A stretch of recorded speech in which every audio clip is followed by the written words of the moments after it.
you ready to kickstart your week with some dirt-slinging and tire-slaying action motorsports radio that packs the biggest guests? Hi, Ken Block here. Hey, my name's Jolene Van Butte. What's up, Brian Deegan here. Vaughn Gittin Jr. here. They've been thrown into one show that has broken down the barriers of what a motorsports radio show should be.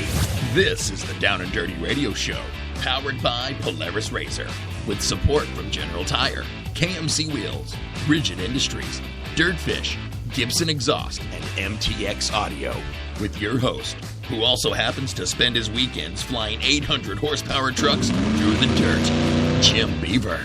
When was the last time you saw an off-road or rally driver begging to get behind the wheel of a NASCAR IndyCar? Yep, not happening, but you sure see these pavement racers begging to drive our cars. And his partner in crime every week, a self-proclaimed Canadian moto chick who was jumping triples and taking podiums before most guys even learned to ride. Amy Houde. No one knows how to say my last name. Like, is it really that hard? Amy Houde, like I'm from the hood. Don't get it twisted. Sit back, strap in, and be prepared to join us as we take you through a motorsports ride like no other. Here is the man who carries a steering wheel in one hand and a mic in the other, Jim Beaver. Good morning and welcome to the Down and Dirty Radio Show, powered by Polaris Razor. Man, another great Monday, episode number 2 of 2016, and I got to tell you, kicking things off in style. Huge show last week, dropping all kinds of news. Big one being that, yes, we are indeed going into national syndication, 4 years in the making, and finally making that possible. So those of you that would rather listen to us on terrestrial radio or something else other than the net or other than some of our affiliates, you can have that option. All that coming mid-February. Can't wait to roll out even more announcements regarding that, the places you'll be able to hear us, the networks, the channels, the stations. We're going to be all over the place, not only big for the Down and Dirty Radio Show, but huge for action motorsports in general. I mean, being able to take off-road and rallycross and drifting and, all this to the mainstream masses. It's pretty exciting. It's kind of humbling for me to kind of be the guy that gets to be the voice of all this, but it's you fans that make it happen each and every week. I've always said we are a fan-driven show, and nothing is going to change. We love fan feedback, love hearing what you think of the show, what kind of guests you'd like to see. We definitely try and do that, not only that, but get event winners and personalities on air, and that kind of leads us to this week's guest. I know those of you tuning in last week, Bryce Menzies kind of got a little hung up there at Frozen Rush. We had R.J. Anderson on, talked a lot of Frozen Rush last week, but Bryce just got hung up there. Lots of media obligations and things like that, and so Bryce is making it up to you listeners this week. Live on the show. He's going to be calling in just a few minutes. Just text with Bryce, so I know it's a game-on guarantee. But Bryce Menzies is going to be calling in, talking about his huge win there at Frozen Rush. Back-to-back wins at Frozen Rush for Bryce Menzies. He's also taking a little razor win against R.J. Anderson, and that is not easy, let me tell you. So going to be great catching up with Bryce. And then this one, you fans asked for. I got a couple of messages on social media. Hey, we've got a new Miss Supercross. Can you get her on air? Well, I tell you what, you asked, we delivered the 2016 Miss Supercross, Juliana Daniell. She's going to be calling in hour number 2. She's going to be chatting with Amy Houde and myself. It's going to be great to have Miss Supercross on, kind of get a feel for the 2016 Supercross season, see how things were with her, round number 1, getting her feet wet. Definitely, Diana Dahlgren, some big shoes to fill there, but I definitely think Juliana Daniell is up to the task, so it's going to be great catching up with her. Not only that, ton of events kicking off the year in style, jumping right into things in 2016. Not only do we have Frozen Rush to talk about, not only do we have the Supercross kickoff to talk about, we've got that little bitty race going on the last 2 weeks called the Dakar Rally. You may have heard of that one. We're going to be talking about that too. A ton of Dakar talk and, some excitement from Sebastian Loeb yesterday. Those of you, I know most of you that tune into the show, you're also dialed in to the Dakar Rally. And I got to tell you, it was an exciting day yesterday. Robbie Gordon and Sheldon Creed, the American contingent, having a few struggles, but they're still pressing along. We're definitely going to get into a ton of Dakar talk this first hour. Clearing my throat here. I don't know. I'm getting so choked up talking about Robbie Gordon. Who would have figured, right? Not only that, but Snocross. We had round 3 of Snocross. I guess the third event of Snocross. We're going to be talking some Snocross racing. As we head into X Games, lots of storylines building there. And then a couple of big UTV races, 2 season kickoffs for the off-road, motorcycle, and UTV contingent on the same day, on the same weekend. We had Works racing going on in California. We had the Best in the Desert Parker 250 presented by Polaris Razor. That going on out here in the desert. So, you had UTV racers having to split. Oh, heck, what series am I going to run? Am I going to run Works? Am I going to run Best in the Desert? That's the guys that run both. And so, I don't know, lots of decisions for those guys. We're going to talk a little Works, a ton of Best in the Desert Parker 250 as I was out there. Kind of, I don't know, I got to tell you, lots of drama building in the UTV racing community. It's definitely going to be an exciting year if you are a UTV fan, and got a feeling if you tuned into this show, you probably are, being that we are the Down and Dirty Radio Show powered by Polaris Razor.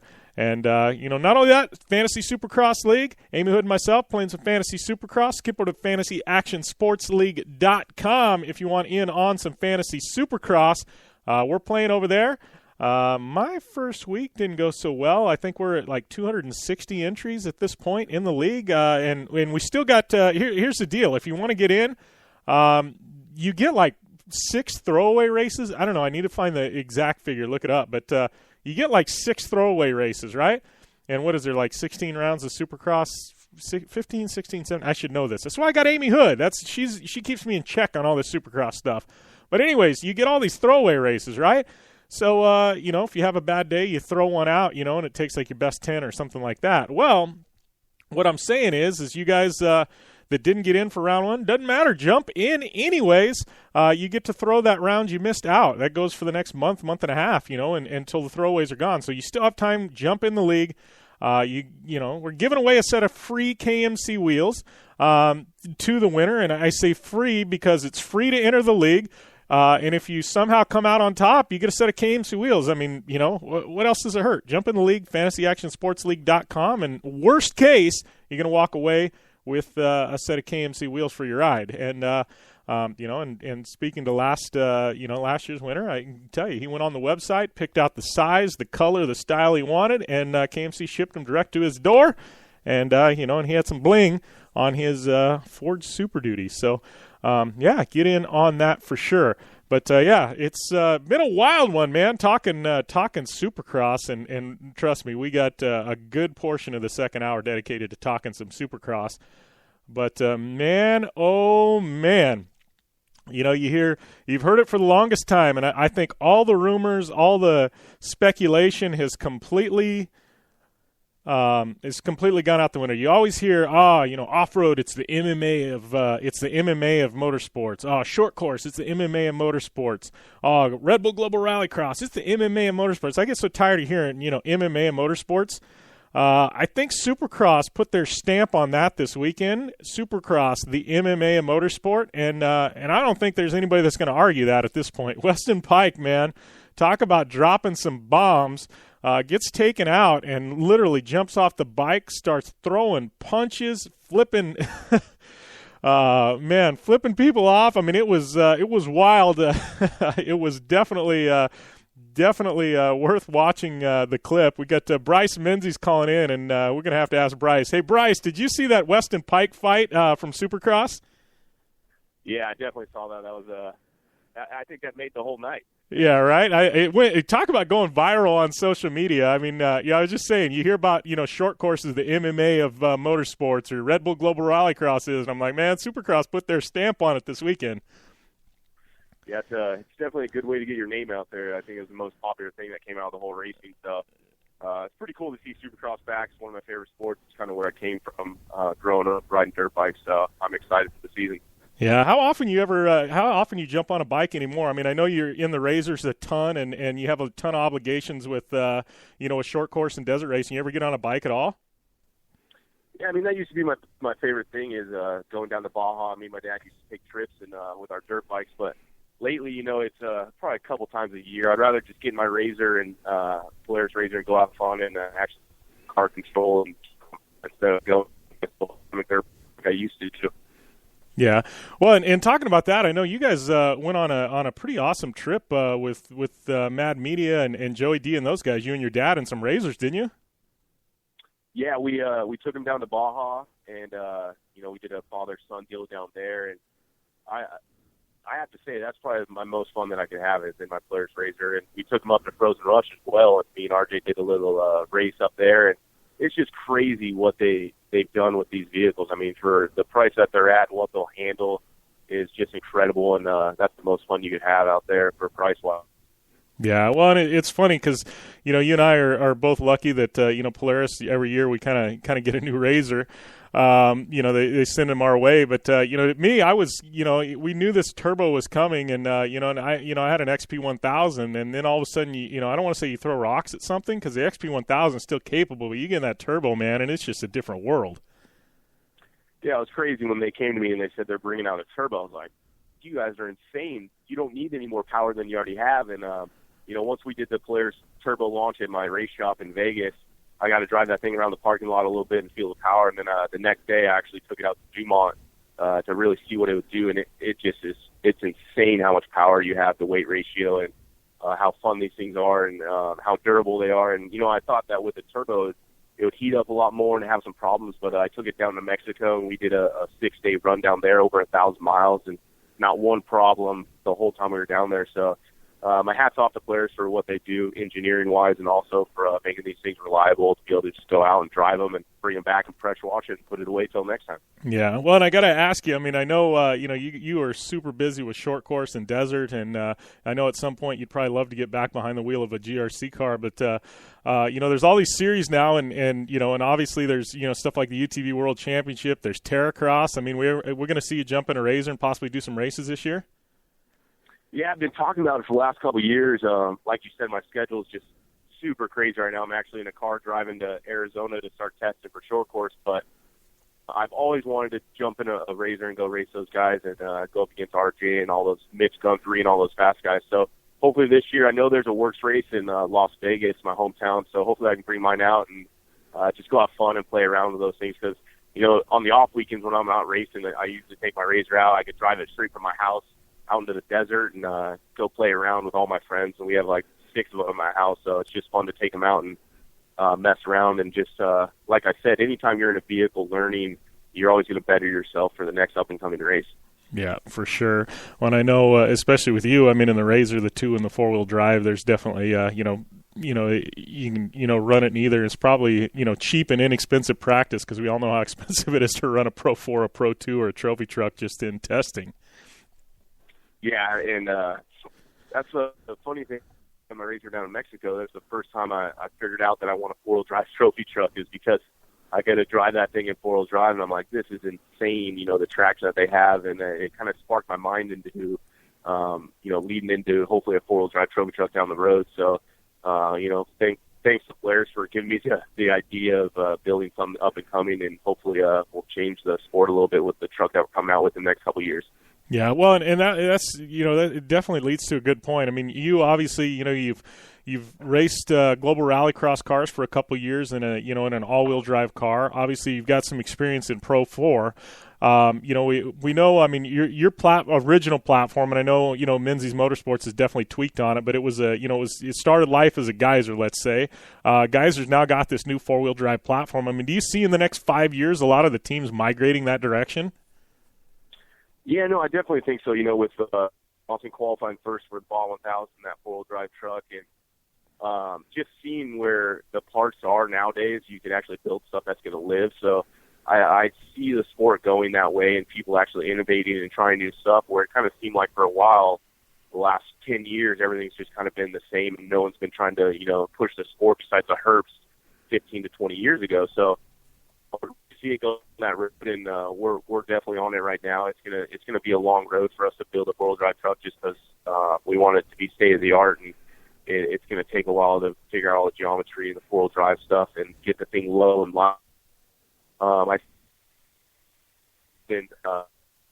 So if you're not jumping on it now, I think you're behind the eight ball sooner or later. Come down the race season next couple of years.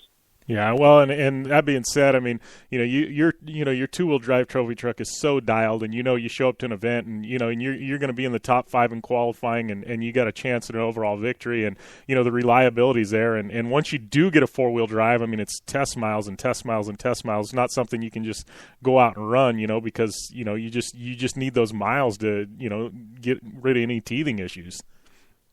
Yeah, I think that's the biggest thing is, we plan on racing our truck for the next couple of years just because, we're developing a new four-wheel drive, but it's going to take a long time to get the thing built. And then once you do build it, you got to test it and make sure everything's good with it because you just don't want to go out and break parts. And, it's kind of the learning curve with building a new truck is figuring out what's going to break, what's going to hold up. And, we're still dealing with that with our two-wheel drive truck. We've been leading these Baja 1000s for the last 4 years. And we always seem to run into a problem. So, the biggest thing is just testing, making sure all the parts are going to work, and getting ready for these upcoming seasons. That's what we're doing right now. We're heading down to Firebird, test my new Pro 4, get some more seat time in it, feel more comfortable, and hopefully go for that championship this year. Yeah. Well, that being said, I know you're back at Frozen Rush this past weekend. Your last year's winner, your teammate Ricky Johnson, won the year before that. So you come into this one, I mean, and guys were swinging for you. You were the guy with a target on your back. You pulled it out, you walk away with a win, and I think that truck is now the truck you just won at Frozen Rush is now undefeated at that event, right? Yeah, that truck has won every single event at Frozen Rush. So I don't know if it's the drivers or the truck. We're kind of making jokes lately that it doesn't matter who jumps in it, they're going to go win that race. But, my hat's off to Red Bull, Pennzoil, BF Goodrich, everybody that puts that event on it. Like every time that someone asks me about it, it's my favorite event. It's so different from what we're used to. And it's so challenging. I mean, it's head-to-head elimination. So one small mistake, you're done. So the biggest thing, I think, with me driving up there is just being smooth and confident and not making any mistakes. And as you can see through the TV broadcast or the live internet stream that Red Bull did, anybody that made a mistake, that was your downfall. So I think the reason that I kind of won this year and last year was just being the most smooth and not trying to push the limit of the truck there at Frozen Rush, because any little small mistake just sets you back so far. Yeah, everything is just so ridiculously close there. It's pretty wild. But that being said, I mean, here's this truck. It's been successful at Frozen Rush. Obviously, it's had some success in short course. But you've got a new truck coming in, and I mean, it seems like in the past year or two, I mean, the level in Pro 4 is just gone through the roof. I mean, it's just you guys are just pushing the limits. I mean, this new truck, what can we expect out of it? I mean, major changes from what you've got now. Yeah, I mean, we're all chasing Kyle Houde down.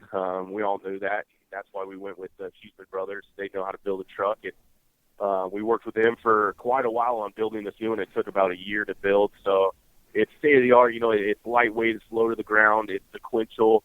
And we took it out to the last Cup race at Lucas Oil, and we said, fastest practice times, fastest qualifying times. It was the fastest every time I was out on the track, but I wasn't comfortable with it. I'm still learning how to shift it. Learning out the dynamics of it, what it's going to do, when it's going to react. So that's why we're going down right now. We're going to spend 2 days. You there, Bryce? You there, Bryce? I think we lost you, buddy.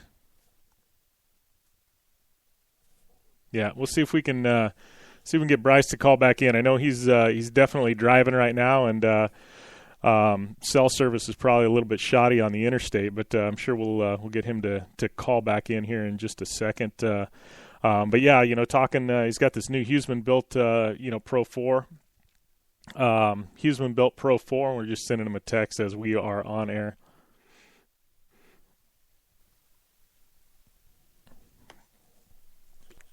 So he's got this new Huseman built Pro 4, and he's definitely the thing was lightning quick. The one event they ran it at. Let's see if we can get Bryce to pick back up here. Hey, you there, Bryce? You've reached Bryce Menzies. Sorry, couldn't get your call. Nope. Please leave a brief message, and I'll get back to you as soon as possible. Thanks. All right. Hey, you there, Bryce? At the tone, please record. Oh, I was calling into your voicemail, so we'll just let that beep. Hold on. Press 1 for more options. You got to love that. So, yeah, no, I know you're traveling, so I'm sure the cell service is a little hit and miss. But, yeah, you were talking about the truck. You took it out there to the Cup. You there? Yep, I hear you. So, yeah, the new truck, we took it out to the Cup race, and, I only had 20 laps of If practice. you're satisfied with the message, press practice, 1. To listen to your message, the press big 2. safety art, but the To biggest erase thing and for me is just re-record, to feel press comfortable 3. with it. To continue And, recording where to you get left some off, time, and that's what we're press going to do 4. right now is try to go get used to the truck, and then we're going to shoot for that championship. Yeah. If you're satisfied with the message, press 1. Your to voicemail's listen to your message, kind of crazy press right 2. now. To erase and re-record, press 3. To continue recording where you left off, Yeah, I got you, man. press 4. Hold Sorry on. about that. Oh, no worries. Let's drop this real quick and call back. I know you're traveling. It's I don't know. We're going to get your voicemail. Keep ringing. Hold on. To listen to your message, press 2. To erase and re-record, press 3. To continue recording where you left off, press 4. God, you got to love technology, right? Sorry you're having trouble. Your message has been sent. Please try again later. Goodbye. Hey, Bryce, sorry about that, man. I know technology, you got to love it, right? Yeah, traveling and trying to drive and be on the phone is a little interesting. So No worries, man.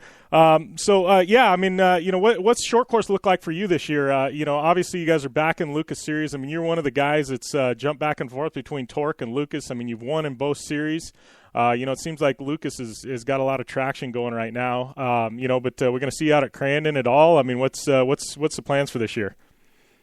Yeah, so the plan is to race Pro 2 and Pro 4 in Luke Soil and obviously go for both championships. We got to do Pro 4, so really looking forward to that. And then, we want to take the new trucks to Crandon. That's the biggest off-road race there is for short course, so we want to go back there, and I love going back. It's just those land rush starts.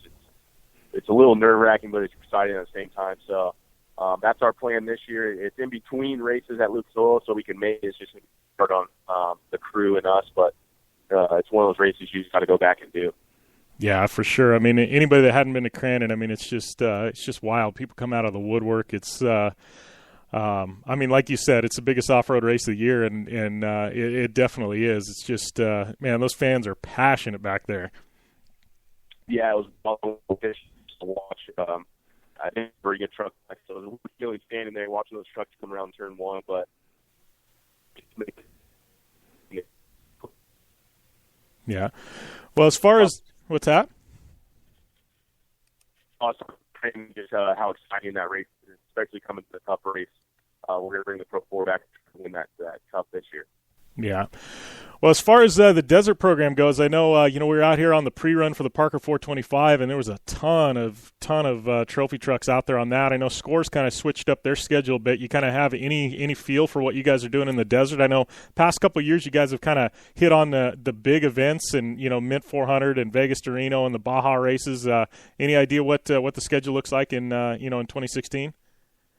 Yeah, we're going to kind of just do the same thing, pick and choose the biggest desert races. I know Jesse Jones is going to do Parker 425, and he's going to do the first couple laps, and I might jump in towards the end and give him a hand, but I'll be flying above him in the helicopter just watching and checking that race out. So our first desert race for Fantasy Motorsports will be the Mint 400. Looking forward to that one. We've had some bad luck in the past, but we want to regain that title and go for the overall there.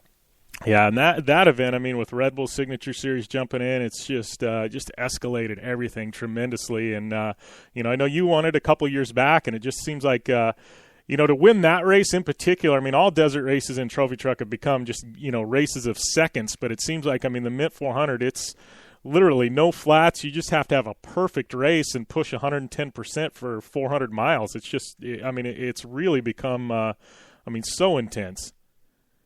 Yeah, they're breaking records with the truck count, and it's insane how many trucks we're getting at that race, and it just makes it that much more challenging and also demanding on the truck. And it seems like these days we're just pushing so hard where if you have one little problem, you're not going to win the race. Someone's going to have a clean day. Someone's going to have a perfect day. And I think with the Mint, just how challenging it is, how rough it is, the biggest thing is just being consistent for the first couple laps and push towards the end. But I'm looking forward to that race. Last year, I think we had over 60 trophy trucks, so it's going to be chaos again, and we look forward to it. It's our first big desert race of the year, so we're prepping for that right now, and just can't wait to get back in the truck after 1,000. You know, we felt like we had that one pretty good in the bag for a long time, and then we had some power steering issues, but we got that solved, and we're ready to go racing again. Yeah, you know, and I know the 1,000, I mean, I was watching that, and kind of like you said, I mean, you guys, you know, got to the point where you had such a good lead. I was like, all right, they're going to back it down and, you know, and have it in cruise control, and I think you guys did to an extent, and, you know, and stuff just happened that was out of your control. Yeah, it's hard to predict what's going to happen, and hard to test 1,000 miles and see parts and all that, but, you know, I drove the first almost 400 miles. I gave Jesse the truck in the lead, and he took it from there, and it's funny because he said he was just cruising and backing it down, but it seemed like everybody behind him was making mistakes. So at race mile 600, we had I want to say a 17-mile lead on the field, which is unheard of. And he said he was just cruising through San Felipe, and all of a sudden the steering just broke and the truck hooked right. And it's just one of those things where it just rips your heart out almost. You know, it's the biggest race of the year, and you feel like you had this thing in the bag. And I was about 30 miles before I was going to get back in the truck and take it to the finish. So I was getting all my gear on. And then to hear that call over the radio that the truck's down and broke and we got to change a rack or a power steering pump, just devastating. It's been like that for the last 3 years. So we're never going to give up. We're going to keep fighting and keep coming back to the ball 1,000. But I think that's what makes it so exciting is when you win that thing, you get to realize how challenging it is, how hard it is to get to the finish line, let alone win that race. Yeah. Well, I got to ask, you know, talking about long distance races, I mean, you're a driver and I've always appreciated you. You know, a lot of guys, they just, you know, they're like, they're all about one discipline, you know, and you're a guy who's, you know, you've gone into, you know, you've gone short course, you've gone to desert, you've been highly successful at those. I mean, you tried Red Bull Global Rallycross. I mean, you've made main events there. You know, I got to ask, I mean, I know, you know, right now we've got, you know, one of the biggest off-road races of the year, Dakar, going on. And I know you've spent some time down there, especially last year, you know, kind of taking everything in. I mean, is that kind of in the long-term plans for you guys? I mean, definitely that's my goal. Any off-road racer wants to go win the toughest race in the world. And for off-road, it's Dakar. And I went over last year after Frozen Rush. I was lucky enough that Red Bull flew me over and got to experience it and sleep in the bivouac and see how this whole city moves every night from pit to pit. So it was definitely an experience, and I want to go race that race. It's just trying to find the right partners and the right timing, and I want to do it right. I want to go test and get some experience in a car before I go over and just race the race and to make the U.S. proud. I think I need to do a lot of testing and to do it right. I don't want to just jump into it and go look stupid and make those mistakes. So the biggest thing is I think this year, hopefully I'll get some rallies in overseas and just get some seat time. And then maybe 17, you guys will see me over there. Yeah, well, and I know, you know, talking with a lot of guys and, you know, Ryan Arciero and even Robbie and, you know, and even BJ, you know, and they've all kind of said the same thing. They said Dakar, it's not something you go and do for 1 year and think you're going to win right out of the box. It's almost like you need to put together at least a 2 or 3 year program, you know, and it's, you know, it's like it's, you know, it's not something you show up and excel. You know, you really have to get your feet wet 1 year and kind of see how everything operates and figure it out before, you know, then you can really go, you know, year 2 and year 3 and make a run at a win. Yeah, it's so different from what we're used to. So, I mean, it's 14 days straight of racing. These guys have been doing it for 10, 15 years long. So to think that we're just going to go over the first year and dominate is it's pretty stupid. So my plan is I want to have a 3-year plan. I want to go over there and just be consistent, make no mistakes, and actually, if anything happens, I want to have it happen to me as a driver, not my car. So I want to go over there with a car that's capable of winning, capable of finishing every stage. And my biggest thing is just get in a car that I feel comfortable with, put a ton of miles in, do my homework, put the time in, and, you know, it's a long time. It's 15 days straight, so you got to be smart with it. I feel like I could do that, you know, with my desert background and knowing how to save the car and be smart with everything. So, you know, that's my 5-year plan is to go over there and hopefully, you know, get a podium finish and, you know, hopefully win that race. That's the long-term goal. So we'll see, you know, you're challenging some of the best drivers in the world. So we need to really put this thing together in a good plan and not just go over and just throw it and wing it out there. So with the partners behind me, we're all working together. They know where I want to go and they want to support me. So we just got to put the best plan together and then go attack it. Yeah, well, and that's one thing I can say about you and your dad and the whole Menzies Motorsports and and all the partners behind you. Generally, when you guys look at an event or you look at going into something, I mean, you do it first class and it's all the way, and you guys go in and know you're going to be competitive. It's not something that's an afterthought and you just show up and it's like, oh, hey, let's see how we do.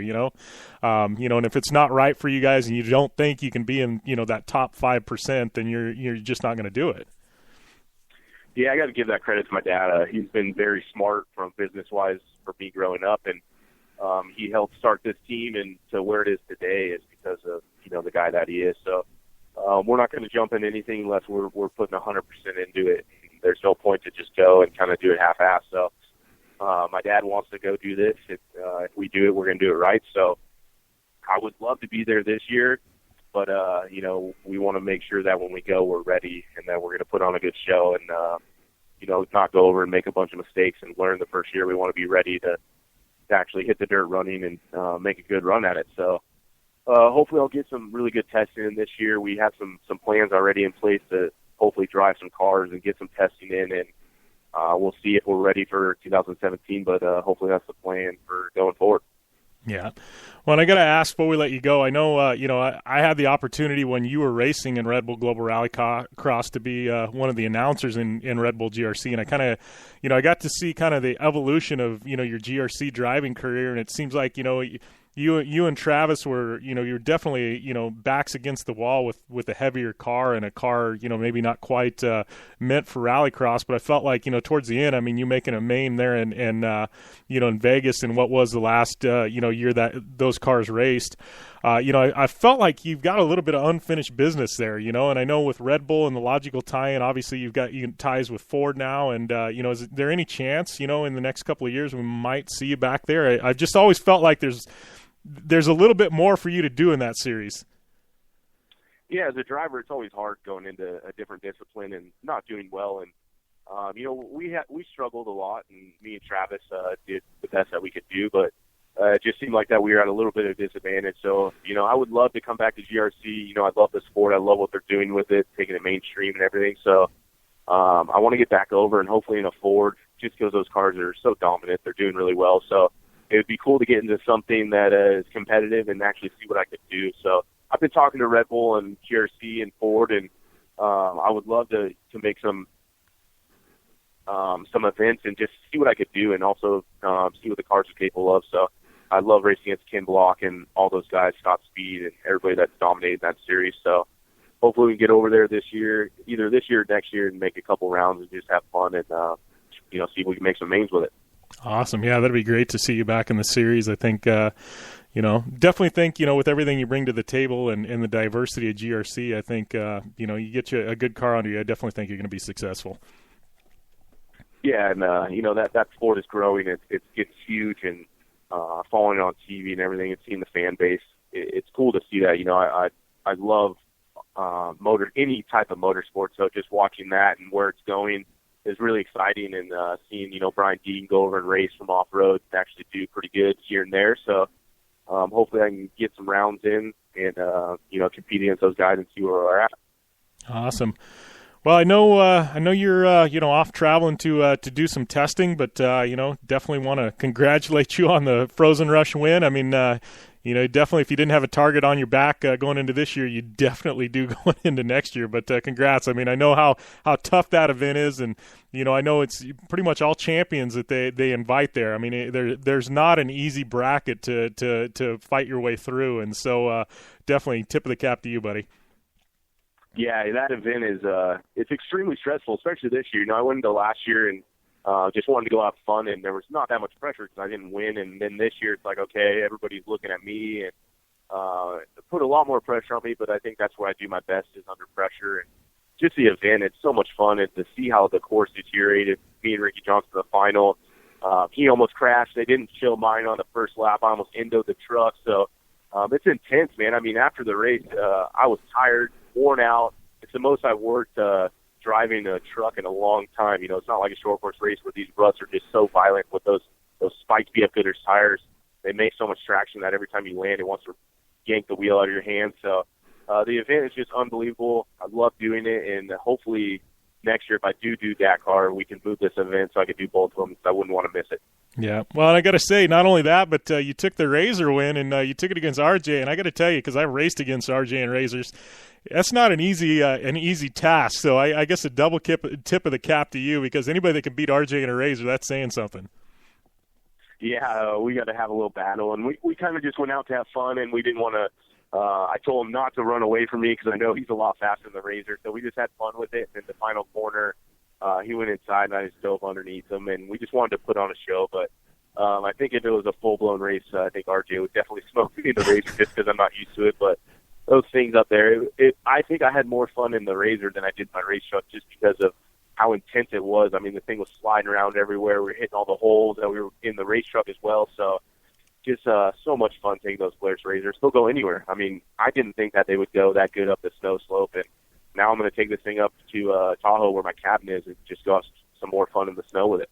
Nice. You guys get a chance to hit the crossover jump in those, or they allow you to do that?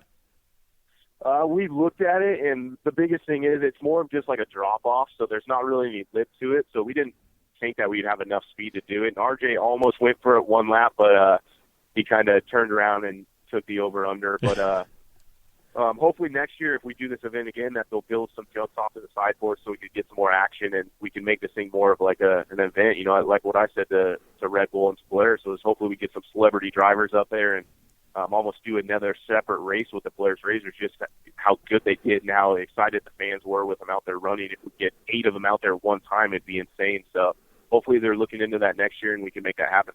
Yeah, that'd be awesome. I'd haul my Razor back there to do it. I know I got a chance to drive Terracross did a demo at Crested Butte in April last year, and I got to drive a Razor 1000 with studs on it up there at the ski resort in Crested Butte. And, we had jumps built and everything, and I had more fun racing that thing on the snow and ice than, it was just something different, It's, I think you and I, we see so many, we see the desert so often that, you take it for granted, and then you see snow, and it's like, oh, crap, this is so different.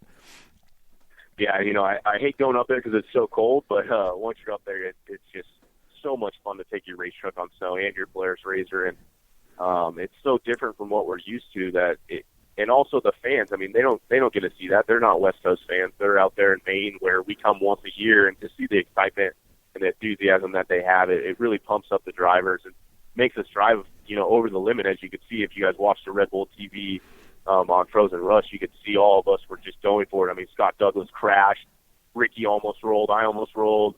Johnny Greaves smacked the wall, so it's just intense, and I think from the crowd, we just are pushing our trucks to the limit that much more because they're so excited about it.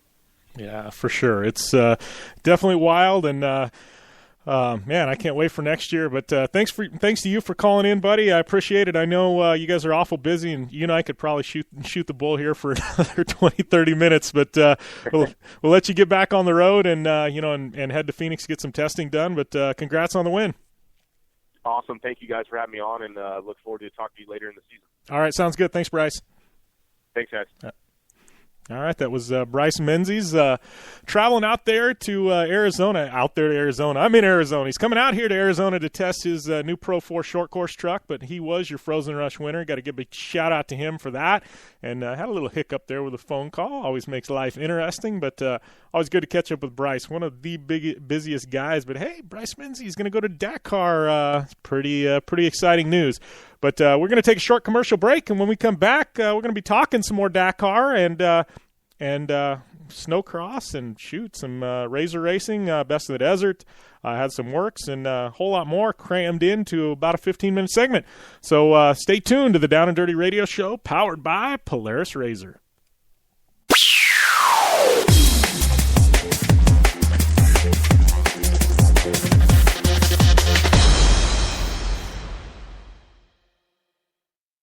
Hey, I'm RJ Anderson, factory Polaris driver, and I drive Polaris because it's the most capable, race-ready off-road vehicle on the market.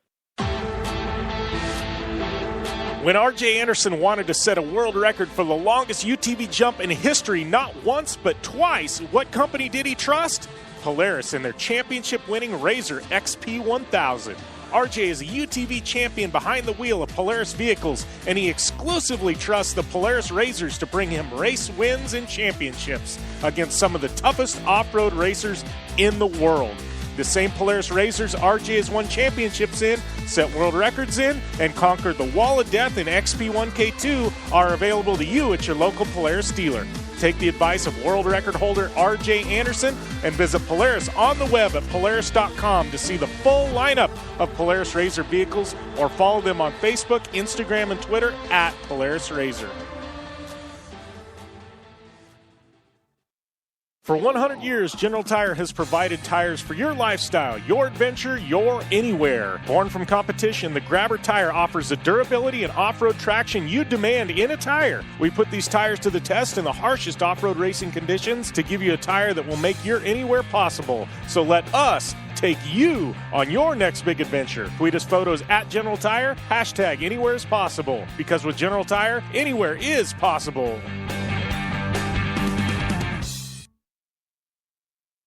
Life is all about sound, the sound of sports, the sound of the racetrack, and the sound of your vehicle.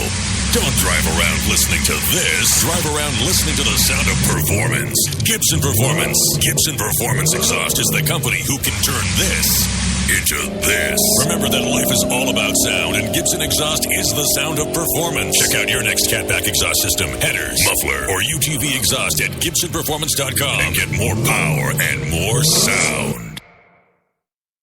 Are you looking for a place to push yourself behind the wheel and see how your driving skills stack up? Dirtfish Rally School is that place. Located on 315 acres of pristine automotive playground at the foot of the Cascade Mountains in Snoqualmie, Washington, right outside of Seattle, Dirtfish Rally School is a one-of-a-kind place where everyone from first-time drivers to seasoned professionals like Bucky Lassick and Antoine Lestage can push themselves to their limit. Whether driving the high-performance rally-prepped all-wheel drive Subaru Impreza STI is what you're looking for, or you'd rather hang it all out in the rear-wheel drive Subaru BRZs, Dirtfish Rally School has something for everyone. Classes are available from 2 hours to 3 full days and feature instructors with over 150 years of combined racing experience. Whether you're looking to become the best and get an edge on the competition, or just looking to freshen your skills behind the wheel, Dirtfish Rally School is the place to go. For more information on registering for classes, visit Dirtfish on the web at dirtfish.com, or to check out the latest happenings from Dirtfish, follow them on Facebook, Instagram, and Twitter at Dirtfish Rally.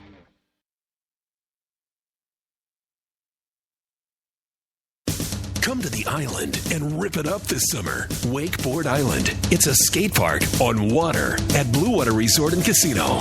Check out the 2-tower cable system that pulls you and your board over the water. No boats to watch out for, no fumes. Wakeboard Island is open to all skill levels with an open center section for beginners. And for trick riders, a double side kicker in a 60-foot flat box. Wakeboard Island, the best ride this side of the Rockies. Adjacent to the River's Edge Cantina at Blue Water Resort and Casino on the Colorado River in Parker, Arizona.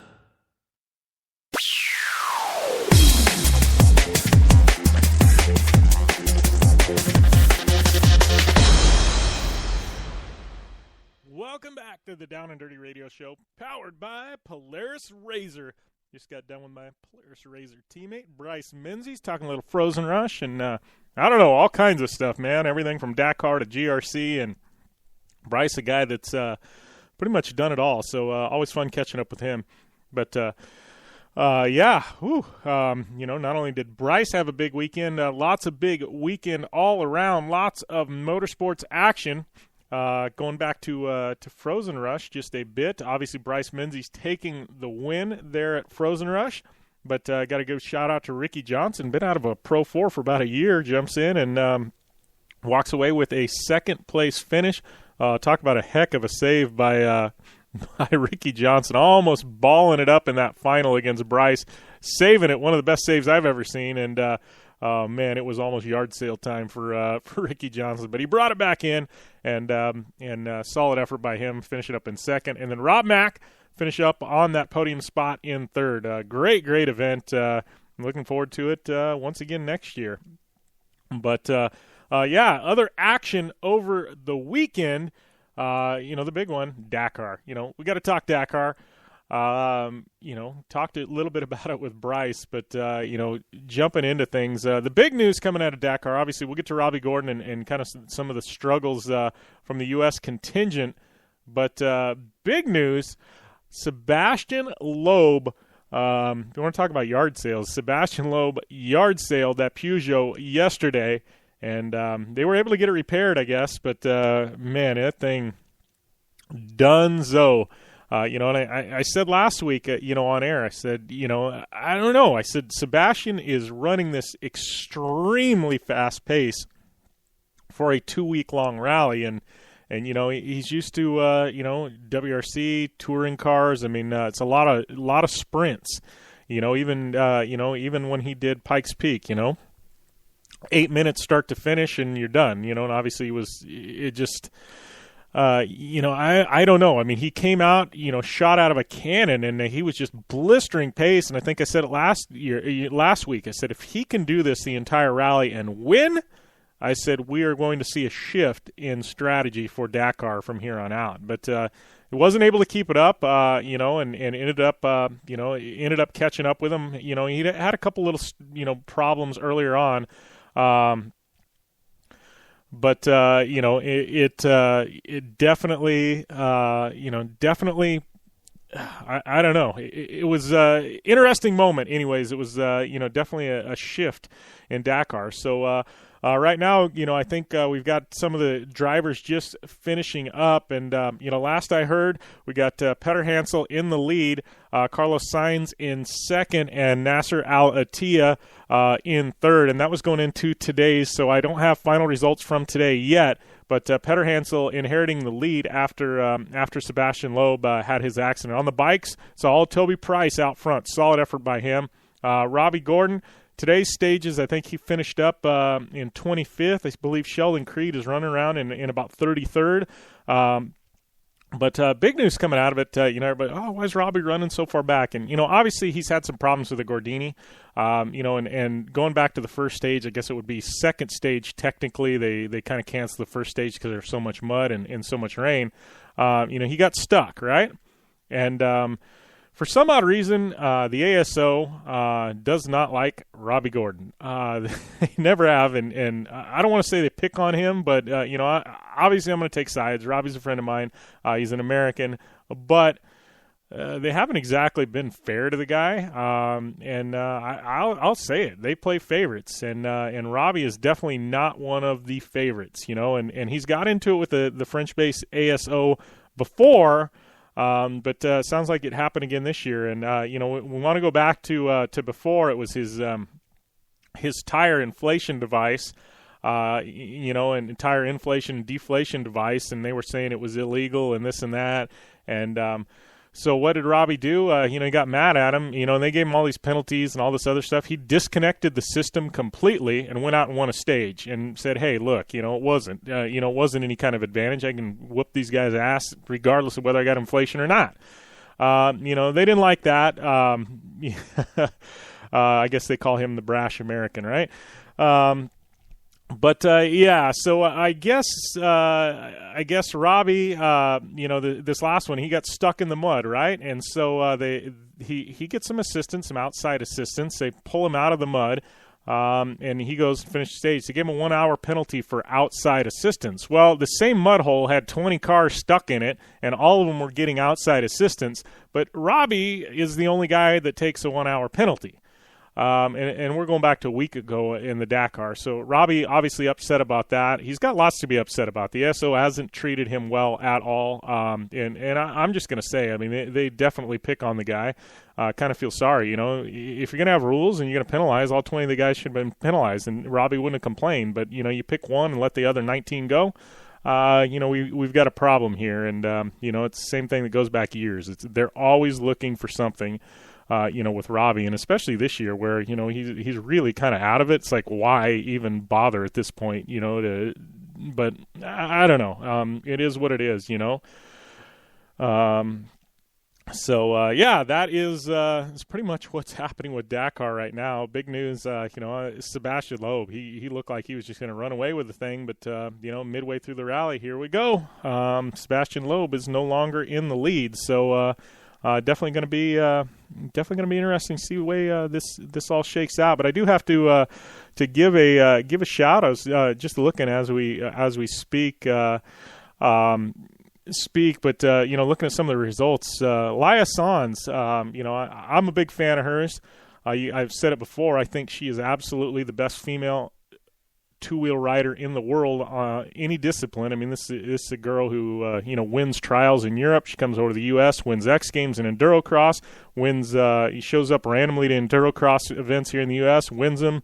She races Endurocross, hard enduro, you name it. And the girl just demolishes everybody, and here she is in Dakar, and she's doing solid. I think, today, looking at 13th place finish. So not bad at all. Give a shout to Ricky Brabeck from the USA. Finished up 5th today, but it's all Toby Price on the bikes currently. So, Dakar, still got quite a bit more of the rally to go, and, we'll see how things go. But got to give a shout to Sheldon Creed as well, the rookie. Everybody's wondering, how's he going to do? As far as I'm concerned, for his first Dakar, he's doing pretty good, sitting there. At some stages he's ran right with Robbie. So Sheldon Creed, for being the water boy, is doing pretty darn good. I think we're definitely just seeing the tip of the iceberg when it comes to Sheldon Creed and, his Dakar effort. That's definitely for sure.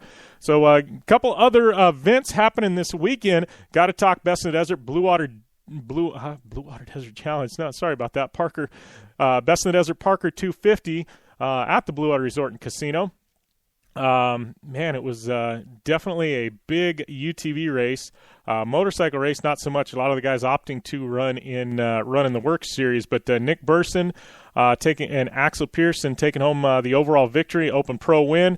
And then your top 3 in bikes was Troy Vanscourt and Jeremy Newton here from Parker in second. And then third overall on a quad, Jeff Hancock, Josh Rowe. Got to give them a shout, man. Quad Pro, first in Quad Pro, third overall on a quad. That's pretty darn good for a quad. But UTV, man, lots of drama here. Justin Lambert taking the overall victory in UTV on a Polaris. So we had a pro production non-turboed vehicle taking the overall, and then followed by a string of turbos.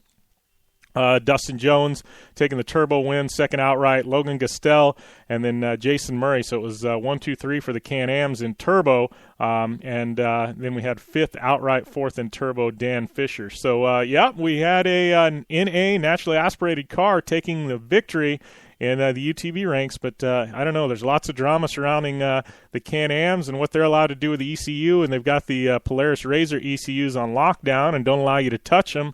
And I got to say, man, there's lots of drama building in UTV racing. So you UTV listeners that tune into the show, you know exactly what I'm talking about. It's been all over the UTV Underground forums, but there isn't a lot of I don't know. I just feel like they're treating Polaris a little different than Can-Am, and it's pretty interesting. I feel like Polaris is definitely fighting behind with what some of these Can-Ams are allowed to do, and the Polarises can't. But that's pretty much it for the UTV racing at the Parker 250. But also going on, we had some racing out there in SoCal Works. In Taft, California, get to a few results, but we had Danielle Weatherly taking the women's division class win. Big shout out to her. Did some Terracross racing with her this year, and she's definitely solid. Bo Barron taking home the win for Polaris in Pro Unlimited. And then jumping up and looking at Pro Stock, it was Ray Bullock taking the win there in a Polaris Razor. And the other major class we had, side-by-side pro, it was Bo Barron as well. Mickey Thomas, another Terracross racer. Mike Gardner in third, another Terracross racer. Man, Terracross racers well represented there in the Works Series. So, and then looking at the bikes, Robbie Bell, normally we see him in Best in the Desert and Score. He's running Works this year, taking home the Works class win. And from what I understand, this is on two wheels he's taking the win and the outright. But from what I understand, this is the biggest bike turnout in Works since 2011 as far as pros go. So, I think we're seeing a shift there. The bikes moving from, long-distance desert racing to more Works style. So, I don't know, pretty interesting to see that shift. And then also going on this weekend, we had Snocross happening up there, the big Snocross event in Shakopee, Canterbury Park, and Pro Open Round 5, Tucker Hibbert taking another win. Tucker's had definitely a fight on his hands this year. We had Adam Reinheim in second, Peter Narsa in third, and then in round 6, it was Tucker Hibbert again, Peter Narsa, and Lincoln Lemieux. So, Cody Cam finishing down there in 15th. He's been hot on his heels. David Jonas down there as well. But, a lot of these guys, Kyle Pauline, that have been, fighting with Tucker Hibbert, not having good weekends at all. Looking at the Pro Light results, and in the first round, it was Jake Angove, Travis Kern, and Kevin Wallstein. And then the second Pro Light round of the weekend, it was Daniel Benham, Montana Jess, and Cole Coutu. Got to give a shout-out to my buddy Cole Coutu, finding the podium there in Pro Light. Solid effort by him, the rookie, and, definitely catch up with him later on the season. Also, bouncing around in some stage rally, some Terracross. Good kid there in Cole Coutu. But, lots of events going on, and I got to tell you, we got a whole lot more to talk about here on the Down and Dirty Radio Show. We're going to take another short commercial break. When we come back, we're going to have Amy Houde on the line, Juliana Daniell. We're going to be talking some Supercross and maybe even a little bit more Dakar. And, I don't know, we got a lot to talk about second hour here on the Down and Dirty Radio Show. So stay tuned, and we'll definitely be getting to some of those Fantasy Supercross picks. You want to know who to plug into your lineup? We will definitely have those for you in hour number 2. So if you're playing Fantasy Supercross, you're going to win that set of KMC wheels. Definitely stay tuned. You want to know our picks heading into round number 2 in San Diego. And those of you who haven't got in yet, fantasyactionsportsleague.com. Just click on Down and Dirty Radio Show, Fantasy Supercross, and you too can play against us. Not penalized yet. You got about 5 or 6 throwaway rounds. Definitely get in on that. All that and more coming up on hour number 2 of the Down and Dirty Radio Show, powered by Polaris Razor.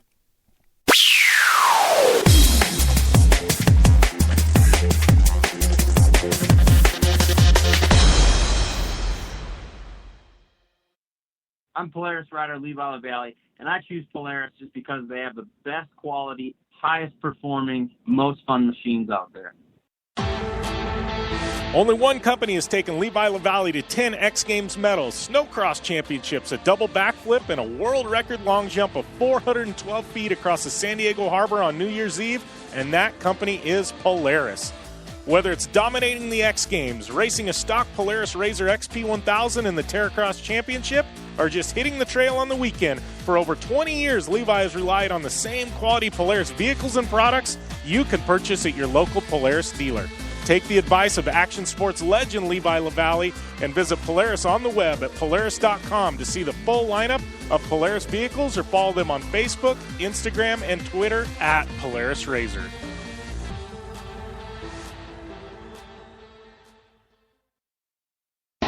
Your life demands a tire that provides durability, comfort, and performance, and that's what General Tire delivers for you. From the all-season grip of the Grabber UHP to the comfort and on-road manners of the Grabber HTS to the durability and off-road traction of the Grabber AT2, General has a tire that will help get you where you need to go. So let us take you on your next big adventure. Tweet us at General Tire, hashtag anywhere is possible, because with General Tire, anywhere is possible. Are you looking for a place to push yourself behind the wheel and see how your driving skills stack up? Dirtfish Rally School is that place. Located on 315 acres of pristine automotive playground at the foot of the Cascade Mountains in Snoqualmie, Washington, right outside of Seattle, Dirtfish Rally School is a one-of-a-kind place where everyone from first-time drivers to seasoned professionals like Bucky Lassick and Antoine Lestage can push themselves to their limit. Whether driving the high-performance, rally-prepped all-wheel drive Subaru Impreza STI is what you're looking for, or you'd rather hang it all out in the rear-wheel drive Subaru BRZ, Dirtfish Rally School has something for everyone. Classes are available from 2 hours to 3 full days and feature instructors with over 150 years of combined racing experience. Whether you're looking to become the best and get an edge on the competition, or just looking to freshen your skills behind the wheel, Dirtfish Rally School is the place to go. For more information on registering for classes, visit Dirtfish on the web at dirtfish.com, or to check out the latest happenings from Dirtfish, follow them on Facebook, Instagram, and Twitter at Dirtfish Rally. Life is all about sound, the sound of sports, the sound of the racetrack, and the sound of your vehicle. Don't drive around listening to this. Drive around listening to the sound of performance. Gibson Performance. Gibson Performance Exhaust is the company who can turn this into this. Remember that life is all about sound, and Gibson Exhaust is the sound of performance. Check out your next catback exhaust system, headers, muffler, or UTV exhaust at GibsonPerformance.com and get more power and more sound.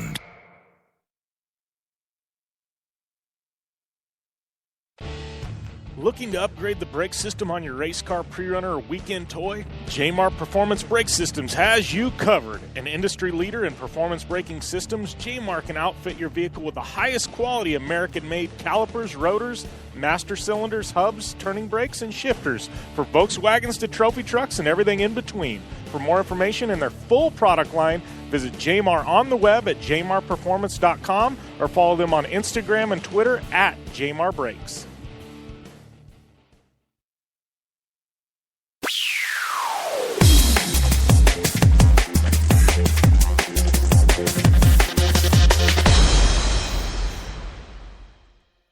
Welcome back to the Down and Dirty Radio Show, powered by Polaris Razor. Just got done with hour number 1, talking some Dakar. Had Bryce Menzies on air. This is hour number 2, and kicking things off, we got my partner in crime, Amy Houde, calling in.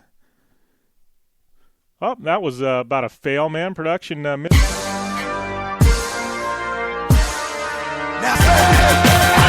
where the hood at? You better bust that if you don't pull that.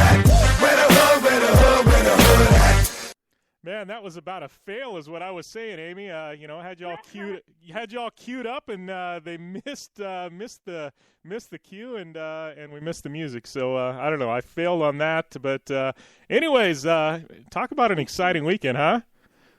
Yeah. Oh my goodness, I still got chills right now from the opening round at A1. Supercross is my season. It's so action-packed. It's better than hockey season. Yes, I know I will take that punch to the gut from all of my Canadian fans out there, but Supercross is just the highlight of my year, and A1 is always a game changer, and it was definitely not shy of some serious action. I didn't really know if I was watching Supercross or UFC, but we'll get into that a little later. But yeah, no, it was crazy. I was sending you videos and tweets and texts all night, kind of keeping you updated when you were at Riders meeting there. But yeah, it was crazy. Yeah, true story. I didn't get to watch live, so those of you who didn't know, I had we got my kickoff for the desert racing season here in a couple of weeks. So we have pre-run, which is basically where we get to go around the, it's 335-mile laps. So you get to do a 135-mile lap as practice for the race in 3 weeks, just to get a feel for the course and stuff. So I'm in a driver's meeting, as Supercross is going on, and Amy's sending me these videos, and I'm like, oh, what am I missing? Like, it was seriously, I was so pissed off. I'm sitting here in this driver's meeting, so I had to watch everything after the fact. But, oh, man, you want to talk about UFC? You are right. They Weston Pike coming out swinging. Oh, my goodness. And it's funny. Once we get, into the second half after talking to Juliana, we'll talk a little bit more about the Weston Pike and Vince Freeze throwdown, I'd like to call it, because, oh, my goodness, I've never seen something like that in Supercross where I was afraid for a man's life, and not because of a crash, but because of a, fist flying Weston Pike, and you never know what's going to happen. I'm surprised his helmet didn't crack. That man is made of steel. But, no, right now we're going to bring on Juliana Daniell, our brand new 2016 Miss Supercross, who happens to be a mom, an athlete herself. She's a 6-year cheerleader. She's an IFBB bikini pro, and now finally our 2016 Miss Supercross. She's taken over some huge shoes. Obviously, the 5-time Miss Supercross of Diana Dahlgren. So I'm really interested to see how she's made her transition and how her experience was at A1. This is, such a huge accomplishment for her, and probably such a once-in-a-lifetime opportunity. So I just want to see how her first time in the reins were at A1. So yeah, and I'm learning something new. Is she really a mom? I didn't know that. I know she's got nieces and nephews and stuff, but I didn't know that. Yeah, I'm learning something. Yeah, no, she has a little boy. It looks. Oh no, it's a nephew. Oh darn. I'm totally confused here. I think all right. Thought it was her son because she has so many photos of him. Yeah, but, well, here we go. We got Juliana Daniell joining Amy Houde, Jim Beaver on the line. Welcome. Hi, guys. Thank you. Well, we're definitely coming out swinging in this hour, no pun intended. But I got to say, for you to get your feet wet at an event, Talk about a crazy one, man. We had fist fights and everything else at Supercross this weekend. I mean, if I couldn't have asked for a better day, it would just been wrong. It literally brought everything to the table. So it set the bar very high, to say the least. Yeah, for sure. Well, congratulations. I mean, what a huge feat, being the new 2016 Miss Supercross title must be extremely exciting for you. You're taking over a huge role, but walk us through that day. I mean, it must have been very surreal for you. Kind of bring us into your world and the day of, being in Miss Supercross's shoes for the very first time at A1. Well, it's kind of funny. They felt as a fantastic job of, planning everything and having everything set up. But for me, I had no idea what to expect because from my end, I've never been down on the dirt for that event. I've never been right there with all the riders. So for me, it was not only my new job, but it was getting to experience Supercross from a completely different area, view, world. I mean, just the whole thing was so different. So my weekend actually started at the press conference, which I didn't think that I was even going to be really involved in since I've never been to the press conference of Supercross. So it was kind of funny when I got there and they're like, we're going to introduce you and then you're going to ask, you're going to go with the questions for them. And I was like, oh my gosh, okay. So that was kind of like the opener to the opener. And then of course, Saturday I was like, where do you guys want me? Am I going to be in the pits hanging out with people? Am I here? And literally it's like, it's really nice because they kind of give me free reign as far as, you go where you're comfortable. You can hang with the fans, talk to them for as long as you want, go up to the radio, to the press box, talk with her for a little while, come down here. I literally am able to kind of just roam and experience it. So for me, that weekend was really just about soaking it all in and then just kind of understanding the flow of what a race day in my position is going to look like because I've never experienced that before. So it was fantastic. I got to hang out in the pits, walk around, see all the different riders, their rigs, everything, just kind of experience that, take some photos, talk to people, introduce myself to people, just kind of give people a different side of me because I know it's hard when you have someone new coming into a sport, taking over a position that's been the same for 5 years. I totally get that. And, for people to see my picture, that's not them meeting me. So I love that part of actually getting to introduce myself, talk to people, show more of my personality versus just a picture. So that was really fun. And then, of course, being down on the dirt was just, I can't even explain it. I just can't even explain the feeling of being able to be down there, watch the race from a completely different view, be in the stands with the fans. It was just, it was like a dream. It really was just a dream. Totally. So, I can totally feel you there. So. Well, and take us through this process because I know you'd been to Supercross events working before, right? In the past with Falcon Tire, correct? Correct. Yeah. Yes. But this whole Miss Supercross. You just said it's all new. How did the process work? Because you literally, there's tens of thousands of entrants to be, quote Miss Supercross. Take us through the whole process. Well, for me, like you said, I worked with Falcon Tire, so I was actually involved in 3 different circuits. I was with Supercross Drift and it used to be LMS, but Circuit of the Americas. So I was with all 3, and I traveled with Falcon to all the different races representing them. So I got a taste of Supercross, and Supercross honestly was always my favorite of the 3, just from the sole fact of the intensity and the energy that you get from a race. So I've known Diana through competing since 2010. So she and I have been really good friends through that, and I've always known what she does with Supercross. It just kind of, I think, worked out to where I knew she was moving forward. She had talked to me about, becoming the new Miss Supercross, and she wanted me to, enter and put my name in the hat. And at the time when she spoke to me, I wasn't in the position to move forward with my career. I was still in Atlanta. I was still working for the Atlanta Hawks as the captain of the cheerleaders for them. So it was almost like timing was just right. I had just moved to California this past August, and that was kind of around the time when Diana was making her decisions to move forward and pursue a better part of her career as a pit reporter for the Arena Cross. So I had reached out to the people in charge of Supercross, and I said, hey, I know you guys are looking at different girls right now. I would love for you to throw my name in the hat.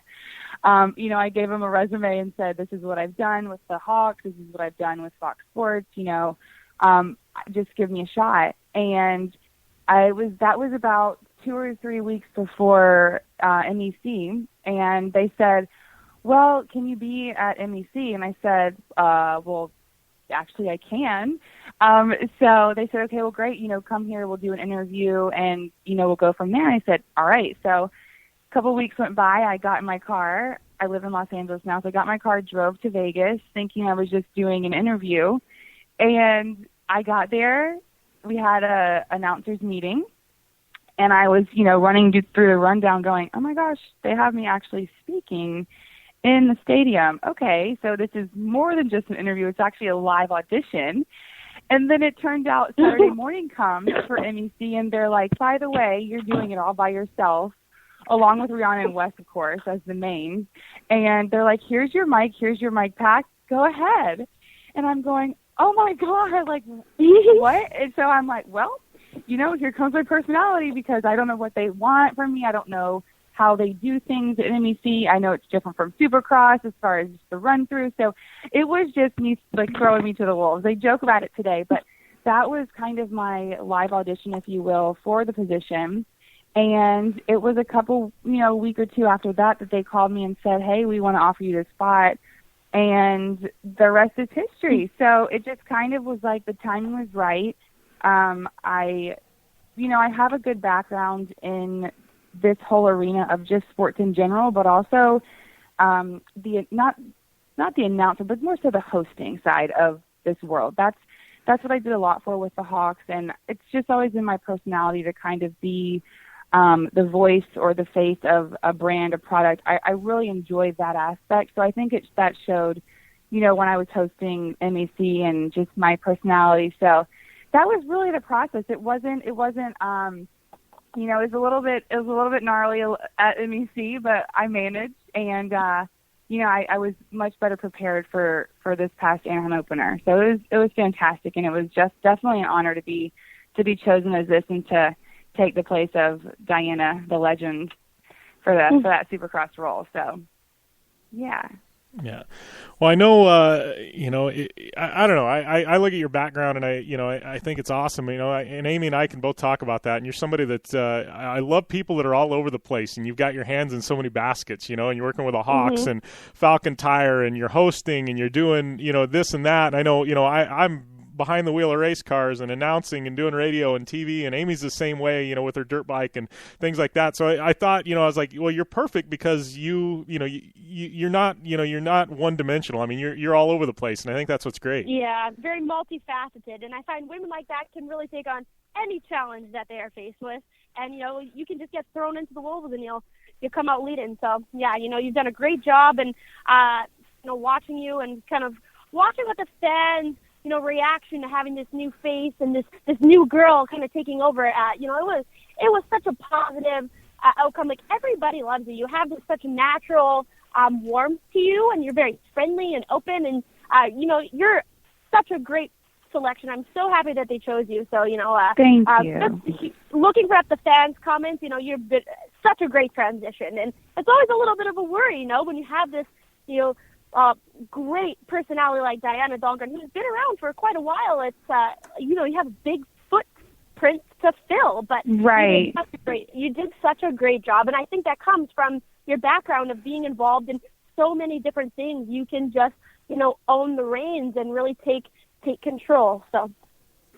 Well, thank you for that. I really appreciate it, and I do, like, the fans have been great. There's of course been, the typical comments here and there, but I think for me, it's at the end of the day, they picked me for a reason. Diana supports me being the new Miss Supercross, which is at the end of the day what I care about. So I welcome the fans to have their own opinion and have their favorite. That is perfectly okay. I am not trying to replace Diana. I'm just trying to evolve the sport. We are two different people. I love her. She loves me. The fans love her, and I look forward to the day when they eventually love me. So it's okay. I love that you guys support me, and I love what I do, and it's just fun to be so deep and dimensional with all different sports. It keeps you very well rounded, but also it gives the conversation so many ways to go, because there's so many fans that they come for Supercross, but they could be hockey fans, and thank God I can speak on hockey. They could be they could be swimmers, and I'm like, well, I was a swimmer for 21 years. I was a gymnast. So I love that, and I think that, like you say, it just makes any job a little bit easier to tackle, just from not only the experience, but just having to mold to so many different things.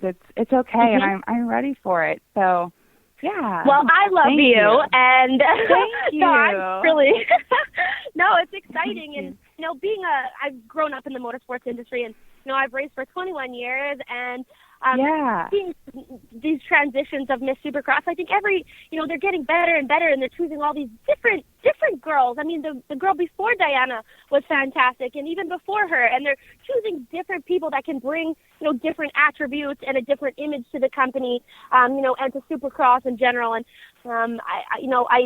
I think that you're a great selection, and a lot of people hate change, and they're very abrasive. They don't like it, and then as soon as they get comfortable with it, they're completely on board. So, if you win over, the people like Diana and, the Monster Crew and obviously the riders, the fans are so quick to follow. But like I said before, I've already seen the fan engagement, and they already love you. And what's not to love? Thank you. You seem like such Thank you. You're cool, man. Like, you got so much going on, and people are going to really respect you for that. So, but I do have to ask you, have you ever ridden a dirt bike before? Yes, when I was younger, yes. But that is something that we've all been. Yeah, that's what we keep talking about. They were talking about when Jenny Taft first started. She had never been on a bike, and they kind of did like a whole thing about her, actually, taking a lesson and everything. So I was actually speaking with Jacob Oldman from Fox Sports 1, and he was like, we maybe should do something like that with you. And I'm like, all for it. And even Dana was like, Juliana, let's just get you on a bike, and like, let's just show people that you can actually ride. And I'm like, yeah, I'm down. Like, let's go. Come on, today. That sounds fantastic. Well, for the next San Diego round, not this one, but the one in February, I'm actually going to be coming down and hosting a girls' ride day with all the local California moto chicks, and I would love for you to come down, and hang out with us girls who ride, and participate and have a ball with us. So if you're around and you're not busy on like a Friday or after press conference, come on down. And we'd love to, include you as well. So, absolutely, I would love that. Thank you. For sure. Well, us moto chicks love any girl who's down. And you're now officially a moto chick, taking on the role of Miss Supercross. So, yes. Oh, that'd be awesome. Thank you. For sure, I'll be there. For sure. Well, I got to ask you, Juliana. I mean, there's this whole build-up over the course of, over the course of the week, and in the weeks leading up, and you get there in press conference. I mean, was it like a huge, just like relief off your shoulders? You put your head on the pillow at the end of Saturday night, and you're just like, oh my gosh. I mean, you know what? It was. I think for me, it was more so. I hate to call myself a perfectionist, but I am. And so I really wasn't necessarily worried about the job that I was going to do. I mean, don't get me wrong, my nerves were like crazy. I was like, oh my gosh, am I going to like stutter? Am I going to say something just completely stupid? It's just from nerve-based. But I think for me, it was really just so much of the unknown. There's no really hand-holding when it comes to what my job is. So I had never shadowed Diana, so I don't know, the way that she did things. So for me, it was just kind of that fear of, oh my gosh, I don't even know what to expect. Like, am I going to be, because I come from working for the Hawks where we're literally running around the arena constantly during the game. You're on the court, you do your dance, you get off, you go up to the suite, you visit this person, you host this, blurb here, and then it's literally like you go from one thing to the next, and you're just bouncing all over. So I know the Atlanta Hawks arena like the back of my hand. I can do it with my eyes closed. So for me, it was like, oh my gosh, I'm in a whole new stadium. I've never been to this. I've been to the stadium twice, I believe, but I don't know the underground tunnels. I don't know how to get from here to here. Are they going to have me up in 300 section and then need to be back on the podium and, quote unquote, 2 timeouts, if you will? I just had no idea what to expect from Saturday. That they gave me the rundown and I was like, okay, this isn't too bad. I'm manageable. And I have to say this, Lurch and Ashley, literally they are I call them my security blankets, because I could ask them any question. I could be unsure about anything, and they never fail me with advice, an answer, a decision, anything. So I think had I not had the 2 of them with me, it would have been a little bit stressful. But Saturday night I couldn't even go to sleep. I couldn't even go to sleep to the point where I was like, you know what? I'm just going to drive back to Los Angeles, because I'm either going to lay here in a hotel bed and just sit here twiddling my thumbs because my, endorphins are just out through the roof from being so excited. And of course, after that entire race was just madness. So I was like, I'm just going to drive home. So I did. I just packed up all my stuff, and it was 12:30, and I'm leaving the hotel, and people are looking at me like, what is she doing? But so it was more so not even a relief. It was just kind of like okay, I get it. And I bring on next weekend. Let me get to San Diego. So even if it really wasn't so much of it was a weight. It was more okay, I understand. And now I'm so comfortable. Yeah. Well, and you had one heck of a weekend, because not only that, I was watching your Instagram this morning, and when I tagged you on something, I go, holy crap, you got done with that, and now you're at the Golden Globes. Yeah. Yeah. Golden Globes. Oh my goodness, how did that transpire? And oh my gosh, it was. I'm so jealous. Oh my gosh, it was. Those are those moments when from a little girl watching the award shows and just loving any type of TV series, movie, whatever, the chance to actually be there was just. It was I don't know. Excuse me. I don't normally get starstruck, if you will, but it was just, you're just surrounded by royalty. So it was, it was such a beautiful event. It was this weekend was just eye-opening to so many different experiences that I've always dreamed of being a part of, and it was chock full of them. So yeah, it was a busy weekend, but it was definitely fun. Definitely a fun weekend. Yeah. So you have. That's so exciting. Yeah. So do you have now? You got one round down, going into the next one in San Diego. Do you have a game plan now in your mind? You got an idea of kind of how things flow. So you're like, I can change this up. I'm going to do this, and I'm sure you'll be able to bring your whole ideas in throughout the course of the year, right? Yeah, absolutely. That's one thing that I love. I love learning. So I'm never one to just show up and act and just try to figure it out then. So I love to study. I love to study the riders, study, the different tracks, learn, this track is different from this track, because I've never been to every single track. People keep asking me, what's the most exciting part of your job? And it's honestly that I get to be at every single race and see every single race down on the dirt. So I love sports in general. So for me, coming from, MEC last year, they had a race start there. Well, next year is even higher than last year. So it's things like that I can learn and figure out and understand on a different level of from being just a fan to someone actually who might report on it. I pride myself in that. I will learn it. And that's one thing that last weekend, it was kind of what do I need to know? What do I need to be able to talk to people about? What are people on TV not seeing that I'm seeing that I can tell them about? Because Diana had those couple spots on Fox Sports 1 that she did, as a reporter. And for me, they said, you'll get those same spots in due time, which I, of course, respect, because don't throw me in there day one.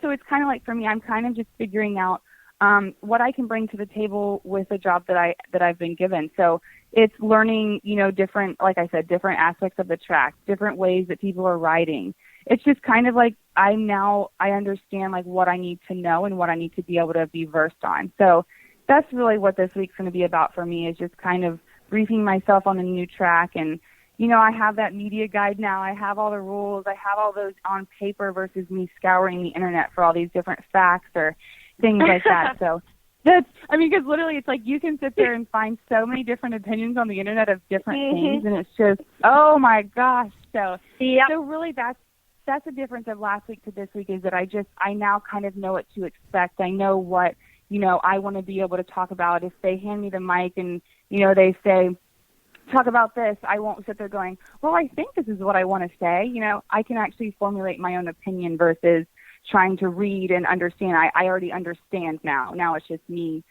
owning my own opinions. Yeah. Yeah, exactly.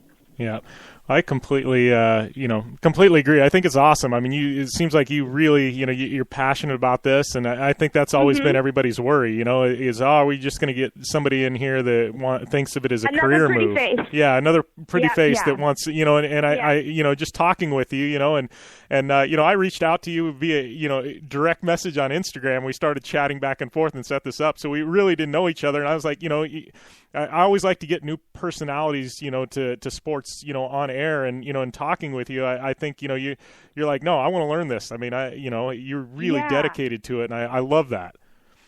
Thank you. People will really respect that, and I truly think you're the full package deal, girl. You got it going on. You got to, you know, you got a great look, very classy, great head on your shoulders, and you're passionate about, you know, the sport that I'm passionate about. So that really makes me respect you. It'll make the fans respect you just that much more as well. So, you know, I thank you for taking that role seriously too. You know, it's you're now the face of Supercross. So congratulations again. Thank you, Amy. Thank you so much. Thank you. Thank you. But I do have to ask, okay, now you got the chance to kind of, you know, do the mingling and get to know people on a little bit of a first-name basis. I have to throw you in the hot seat and ask you, who is now your favorite Supercross rider and why? Okay, and well, this is kind of something. Because no. No, of course. It's funny, you know. Like you say, I got the chance to meet. Last weekend, I really didn't get a chance to actually speak to like one-on-one with too many of the riders, but my favorite rider has always been Chad Reed, and this is why, because we're both kind of the older people, quote unquote, of the Supercross world. So, you know, he's one of the older riders, and he's still hanging with the young guns. I'm one of the older, quote unquote, faces of Supercross, models, if you will, of Supercross, and I'm still hanging with the young guns. So for me, I kind of relate to him in the fact that we are, you know, we have a kind of a wide gap on the other. For me, the other girls, you know, who are vying for this spot or that are involved in this industry, and he's kind of the same way. But you know what? He's holding strong. He does his thing, and I'm holding strong and doing my thing. So, and I do love just his mentality, his ethics, his values, just as far as, you know, him having his own race team and now being with sponsors to make it easier with his family, and, you know, just his whole package. I really admire. So for me, it's always been Chad Reed, just for the age thing and just kind of that whole thing. So, yeah. Well, we call Chad Reed the seasoned vet. So, you know, he's not old. Exactly. It's funny because you think it's 32. Oh, my God, he's so old. And the sport that is introducing 16-year-olds and 17-year-olds to Supercross. But, you know, I know how you feel. Like 32 is still so young. Oh, my goodness. But, you know, I think it is a little bit of an advantage, you know, for this position, because you have a lot more experience, knowledge, and I think you might carry yourself a lot differently than, say, somebody a couple years younger than you. And I think that's something actually refreshing to bring to this role, as there's been a lot of young people. So now maybe you'll be able to attract a little bit more of a mature audience, and, you know, the moms and family side. You know, I see you with your nephew, who I thought was your son. I'm like, oh, my goodness, she's look at her body for having a son, but I have a nephew. Right. I think he's getting a great image, and don't ever for a second call yourself old. It's seasoned. You're very seasoned. Seasoned. I like it. Yeah. Seasoned for the seasoned vet. Oh, nice. Well, I appreciate you taking the time, Juliana. I know, I know you're awful busy with, with all these obligations and everything else, but just want to say, I mean, we love having guests back and throughout the season. I mean, I'll shoot you a text after we get off air, and and I think you've got my info, but we'd love to have you back anytime you want to call in. Yeah, for sure. I would love it. Thank y'all so much. I appreciate it. And Jim, you got to shoot her my number so that when I'm in California next month for San Diego round, that we can get Juliana out on the track with a bunch of moto chicks, because I'd love to introduce you to my world, and I'll link you up to ripping on a dirt bike, Show for sure. Awesome. Well, thank you, Juliana, and once again, congratulations, and definitely looking forward to to watching you this season, and and I'm sure we'll have you back on air soon. Awesome. Thank you all so much. I really appreciate it. And all the listeners, I'll see you in San Diego. All right. Yes. Awesome. Looking forward to it. All right. Thanks. Thank you. Y'all take care. All right. Bye. Bye. Bye. All right. Oh, I just love her. Yeah. And like I said, you never quite know what to expect when you get somebody new in one of those, in a position like this. And I think she's and I don't want to say a breath of fresh air, because everyone loves Diana. Diana did a great job.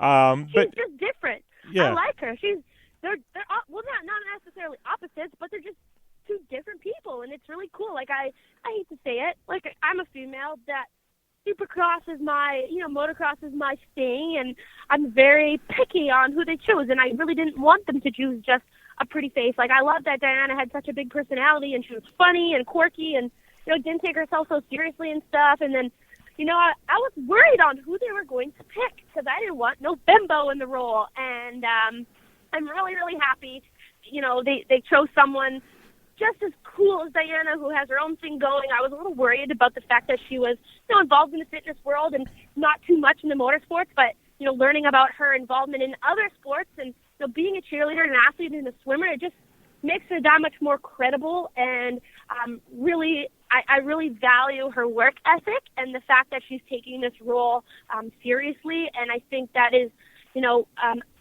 me as a Supercross fan and all other fans out there should really appreciate that about her, is that this role is not just, oh my God, the experience, look cool, go to all the races. It's, she wants to learn and report and just, become part of this industry, and I truly, truly respect her for that. I'm so excited. She's going to do a great job this season. Yeah, I think you're right. I think she's going to do amazing, and I think it's great that to know that her and Diana were friends, and Diana, I mean, almost, I don't want to say hand selected her, but Diana, she saw something, and yeah, she passed she passed the torch, and I could see them potentially here and there doing some things together, and I think that would be cool.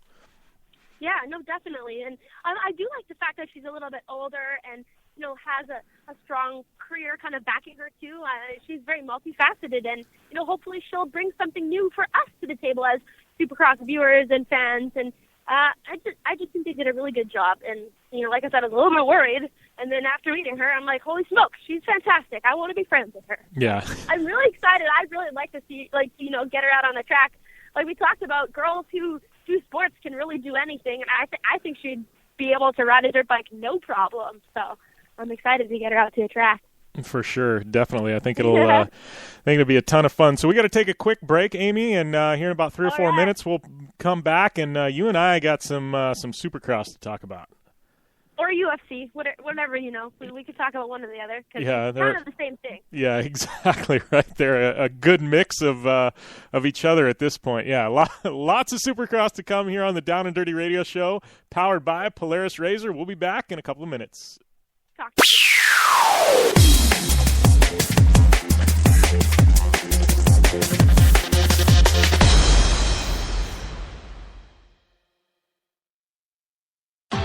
I'm Polaris rider Jim Beaver. I race trophy trucks professionally, host a Down and Dirty radio show, and also travel the country announcing motorsports events. I've seen it all, and trust me, I've done most of it, so when it comes time to relax on the weekend, nothing is better than taking time with my family in our Razor vehicles. They've got the reliability I need to just pick up and go explore the desert, dunes, or trail, and have the capability to attack even the harshest terrain. If you're looking for some of the most reliable and safest, and hands down most capable off-road machines in the world, look no further than Polaris and their award-winning lineup of Razor vehicles. Whether you want your daughter to experience off-road driving for the first time in a Razor 170 like me, take the entire family out in a Razor XP4 1000 on the weekend, or shred the desert and dunes in the all-new Razor XP 1000 Fox Edition, Polaris has you handled. Take my advice and join me and some of the best drivers in the world by driving a Polaris Razor. Check out the full Polaris Razor lineup at Polaris.com or follow them on Facebook, Instagram, and Twitter at Polaris Razor. For 100 years, General Tire has provided tires for your lifestyle, your adventure, your anywhere. Born from competition, the Grabber tire offers the durability and off-road traction you demand in a tire. We put these tires to the test in the harshest off-road racing conditions to give you a tire that will make your anywhere possible. So let us take you on your next big adventure. Tweet us photos at General Tire, hashtag anywhere is possible. Because with General Tire, anywhere is possible.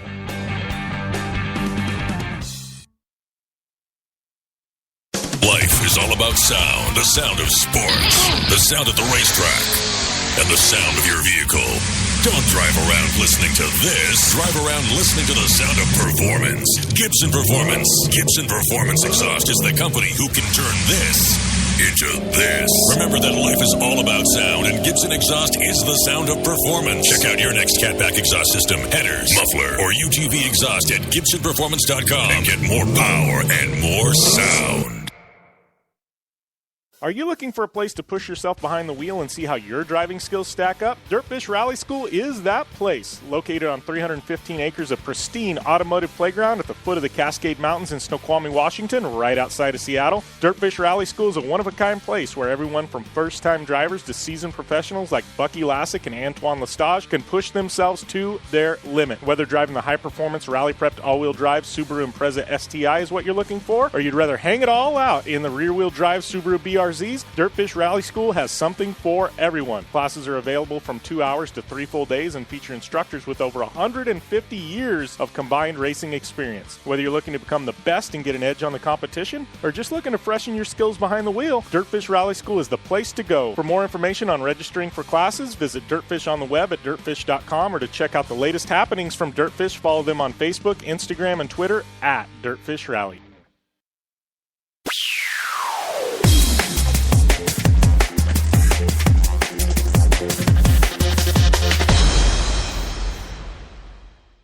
Welcome back to the Down and Dirty Radio Show, powered by Polaris Razor.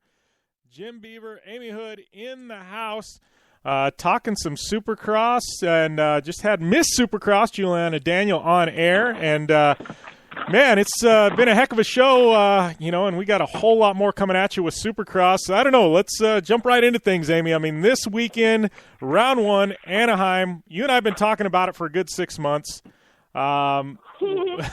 I don't know. It sure didn't let us down, that's for sure.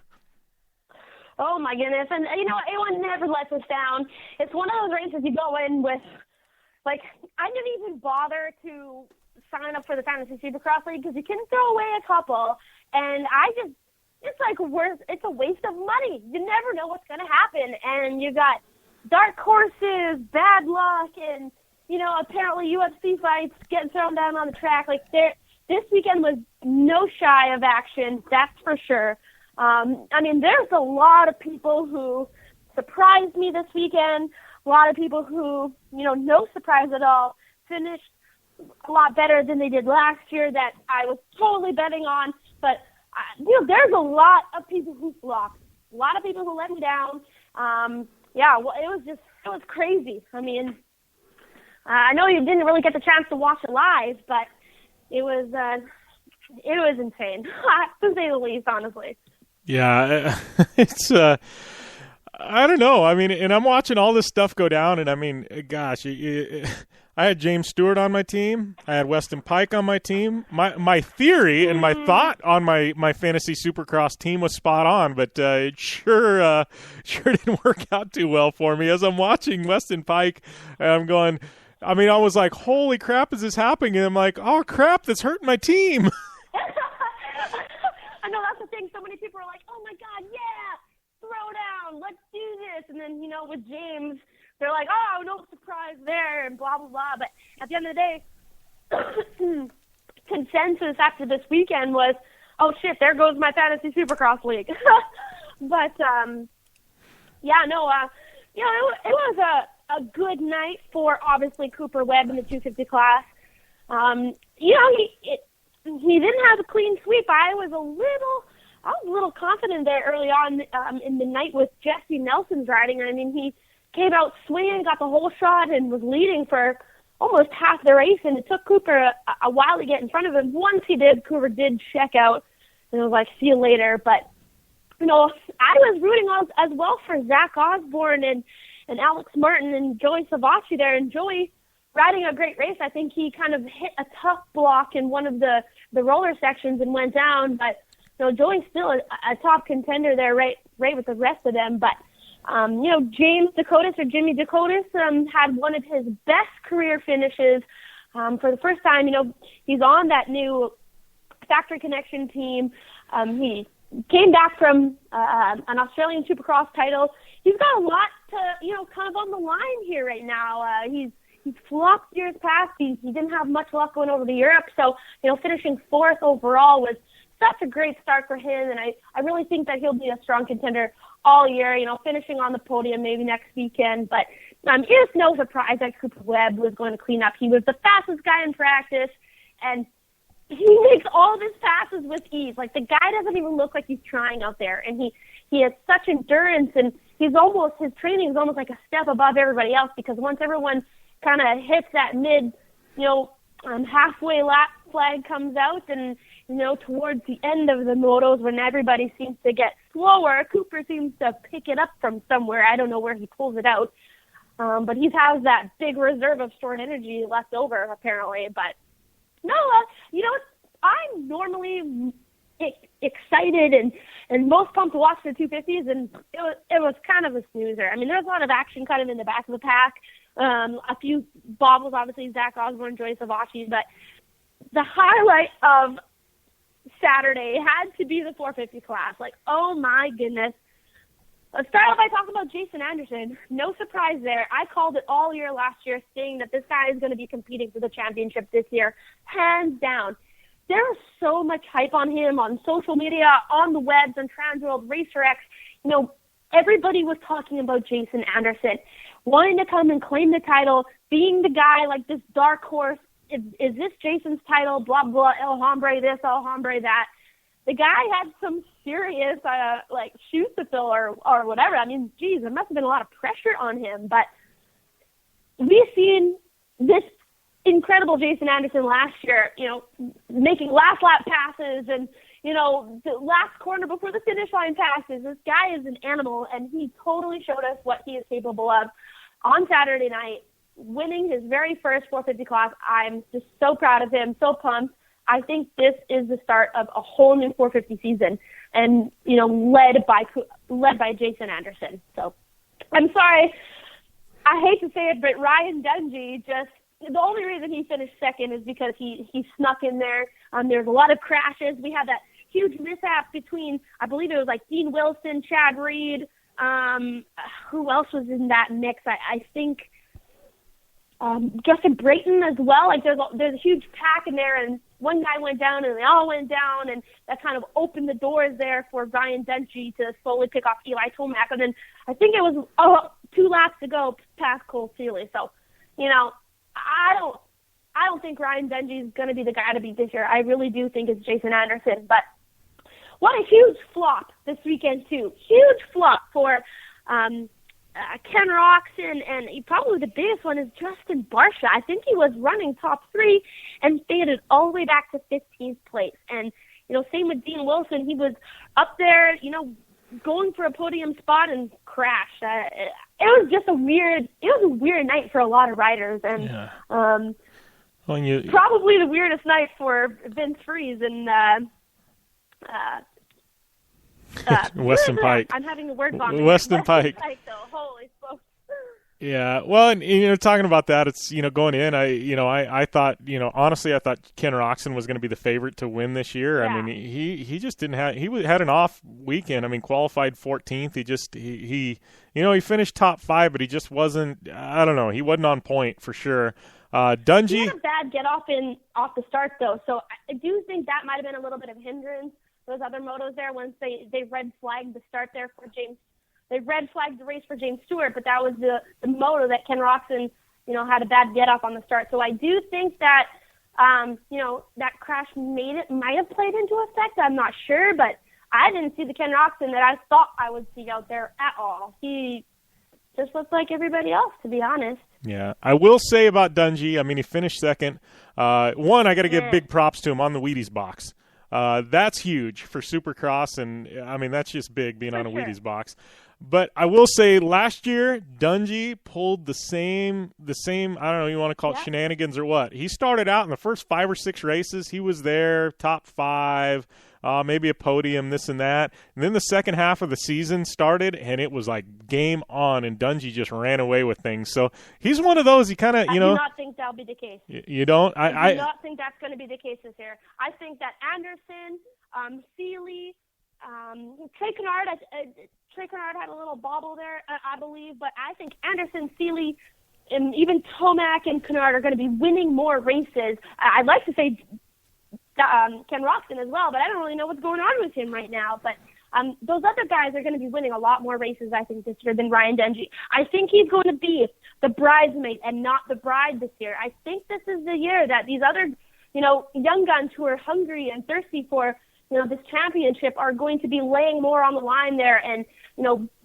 not only being consistent, but, pushing that extra bit harder than we normally see Dungey do. Dungey doesn't have a lot of push in him. He's, that slow locomotive that we constantly talk about, being cool, calm, collective, and just always being there and being in that running for the championship spot based on his consistency. But I feel like a lot of these young guns that were last year have a lot more time under their belt on the 450s and more comfortable, have a lot more strategy to them, but they are hungry and they're going to be pushing to win more races than Dungey is this year, and I think that is ultimately going to be the edge that they have over him. So yeah, it's definitely going to be an interesting season to watch. At this point, I don't know. I think it's too early to pick anything. I think it's going to be exciting, especially if everyone stays healthy. That being said, James Stewart, already he's iffy for San Diego. It's not his fault, though. And, I made a tweet right after it because that poor guy has no luck. He was hands down the fastest guy out there this weekend. The first 3 laps made such incredible passes. I mean, it looked like he was floating through the whoops. It was insane. My whole basement, lit up when he made those passes there. It was crazy. We saw the old James Stewart riding, doing things that other people weren't doing and just riding on a whole new level than others. And, I saw the funniest meme out there on Instagram this morning, and it was of Ryan Dungey barbecuing, and the little quote bubble said, "T-bone anyone?" So, I don't know. I completely think that, it wasn't his fault. He didn't have anywhere to go. James did cut down a little low, and Ryan was coming in hot on the inside, and it was a pretty gnarly T-bone. But at the end of the day, it was not James's fault. He did not see it coming, and unfortunately, he's the one that had to get off. And everyone has just been chewing him out and saying, "Oh, typical James." It was absolutely not his fault. Not like he falls in the corner all alone leading a race. It was bad. It was a bad crash, and all I could feel was, was sorry for the guy because he was the guy to beat this weekend, and I think all season. So I really hope that he can come back quickly and he'll be racing San Diego because, I don't really know. Can one race put you completely out of the championship? I'm not too sure on the points breakdown. I don't know if you'd have to win every other single race, but he was on fire. He looked amazing. Yeah, you know, and it was sad. I was bummed. Well, and I was, you know, and I don't normally do this, but our friends over at the Speed Freaks, they have a national show on Sundays, and they, you know, they cover all motorsports. But I was tuned in last night. They had, or not last night, but Sunday night, and they had James Stewart and Anderson on air. And they do a little bit of Supercross coverage there. But James Stewart, I thought it was pretty humbling. I mean, his mindset going into this year, I've got a ton of respect for him. He goes, you know, he's like, this whole ban from Supercross for a year, he's like, it was the best thing for me. He's like, my head's in the right place. I get to spend time with family. He's like, I have a clothing line that I wouldn't have had before. He's like, it was so good. Like, it was almost like it reinvigorated him.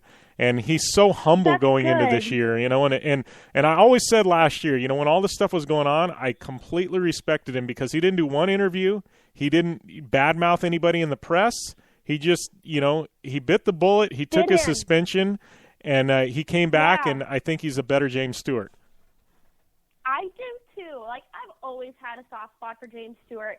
One of my first weekends ever behind the microphone interviewing at the track, I was in, where was I?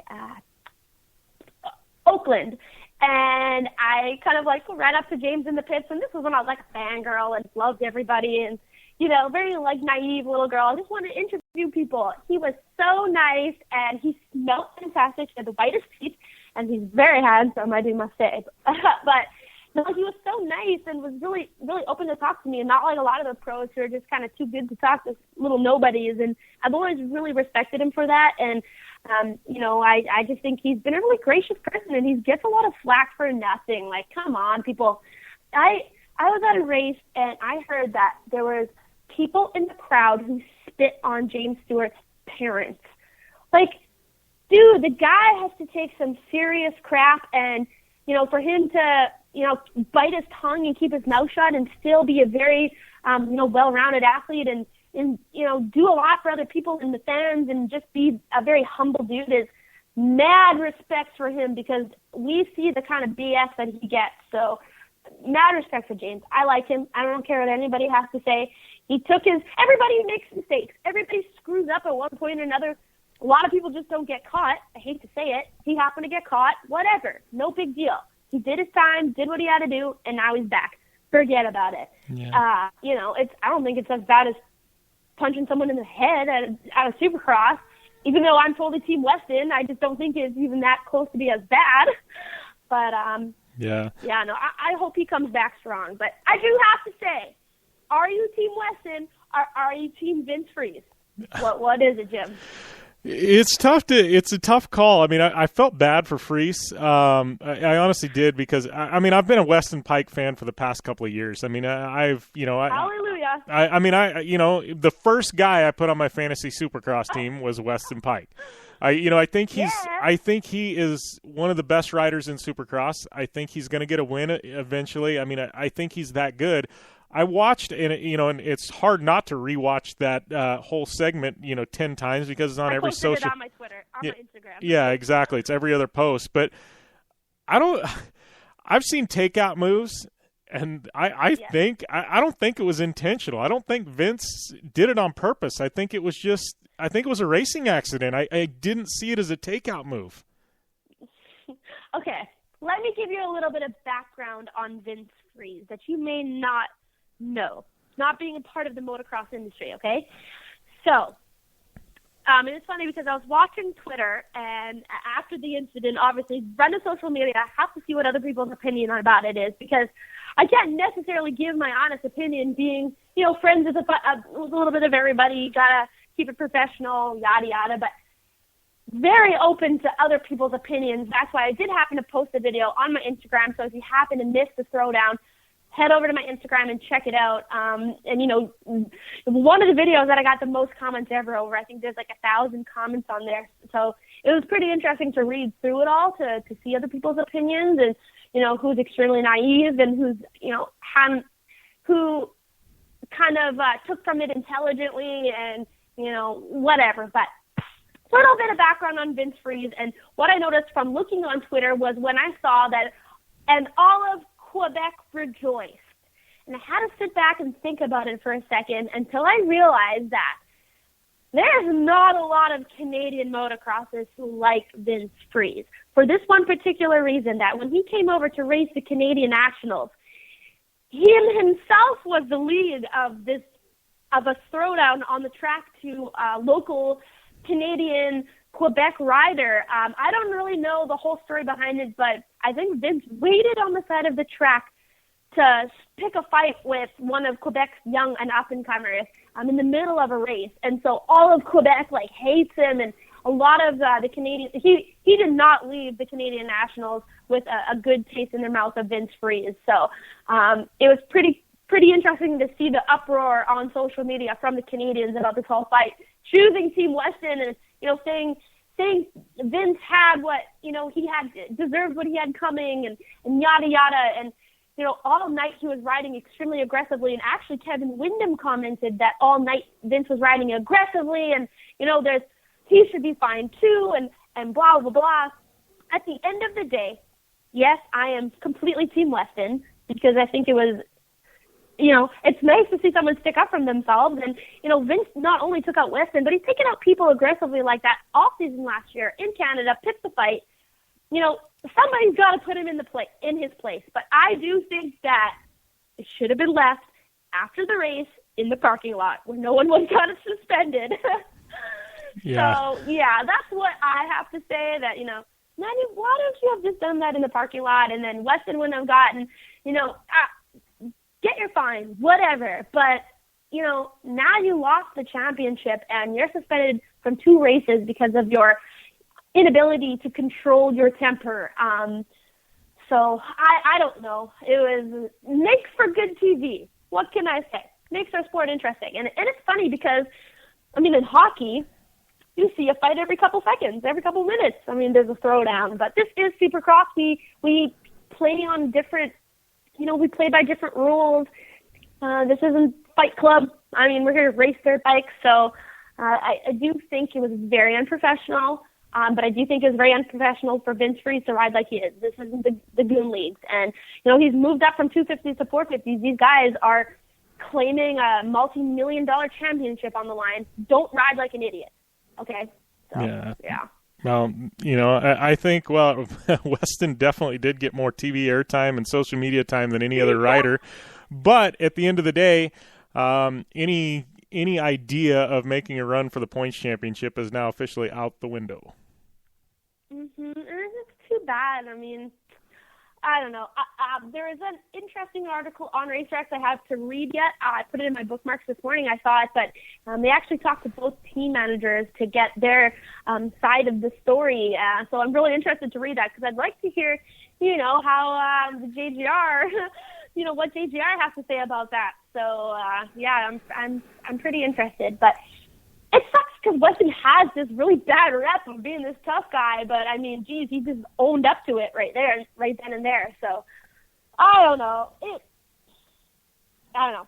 I don't even know what to say. It was a shocker. It's so many of the old vets are like, yeah, bring it back to 80s of racing, woohoo! It was so funny to see the comments. A lot of people were pro Weston. A lot of riders. Tyler Bowers commented, sweet, fighting's legal. I want to be out there. Oh my gosh, it was just ridiculous. It was really, really funny to watch the comments. So if you guys get the chance, take a look at my Instagram and read the comment page on the videos because it's worth a good laugh and it's cool to see everybody's opinion. Yeah, for sure. All right, Amy. Well, we got to wind things down here, but it's been a fun hour. I like having you on for an hour. It's I don't know, it just seems right. Yeah, it's awesome. I really, really love talking to Juliana again. I was really pumped to get the opportunity to meet her through your show here, and I just love her. So I'm really excited, and I know how she mentioned there's some fans who don't necessarily have a good opinion, and I really think that they need to look into her a little bit more and listen to the show and listen to who she is as a person because I just met her for the first time now, and I love her. So I really hope other people can give her the chance too. So yeah, she's very humble, and you got to appreciate that. A lot of people being tossed into, a lot of people being tossed into Miss Supercross would totally not be humble, and she's just the opposite. So I got to respect that. Completely. She's a sweetheart. I love her. So, yeah. All right, Amy. Well, we'll do it again next week, and I don't know, man. More Supercross. It's it's that time of the year. See how it I know. I'm excited to see. Usually by the second round, people get their stuff sorted out, and a lot of times the people who won last weekend don't win this weekend. So it keeps it, again, round 1 and 2 are the most interesting rounds of the season. So you better stay tuned, and we'll talk to you next week. All right. Thanks a lot, Amy. Talk soon. Bye. Bye. All right. That was Amy Houde. Juliana Daniell on before that. We also had Bryce Menzies to kick the show off. Upcoming events, we got more Supercross, some Dakar, finishing that up this week, and X Games on the horizon, a little Rally America and Best of the Desert to cap off the year. We also got WRC kickoff, but got to give a big shout-out to Polaris Razor, General Tire, Dirtfish Rally School, UPR.com, Blue Water Resort and Casino, Jmar Brakes, KMC Wheels, Gibson Exhaust, MTX Audio. Give me a follow at JimBeaver15 on Instagram and Twitter. Amy Houde is at AmyHoude71. Follow us on Facebook. And DownAndDirtyShow.com for all those back episodes. Download our app, available all over the place. And as always, tune in next week and game on.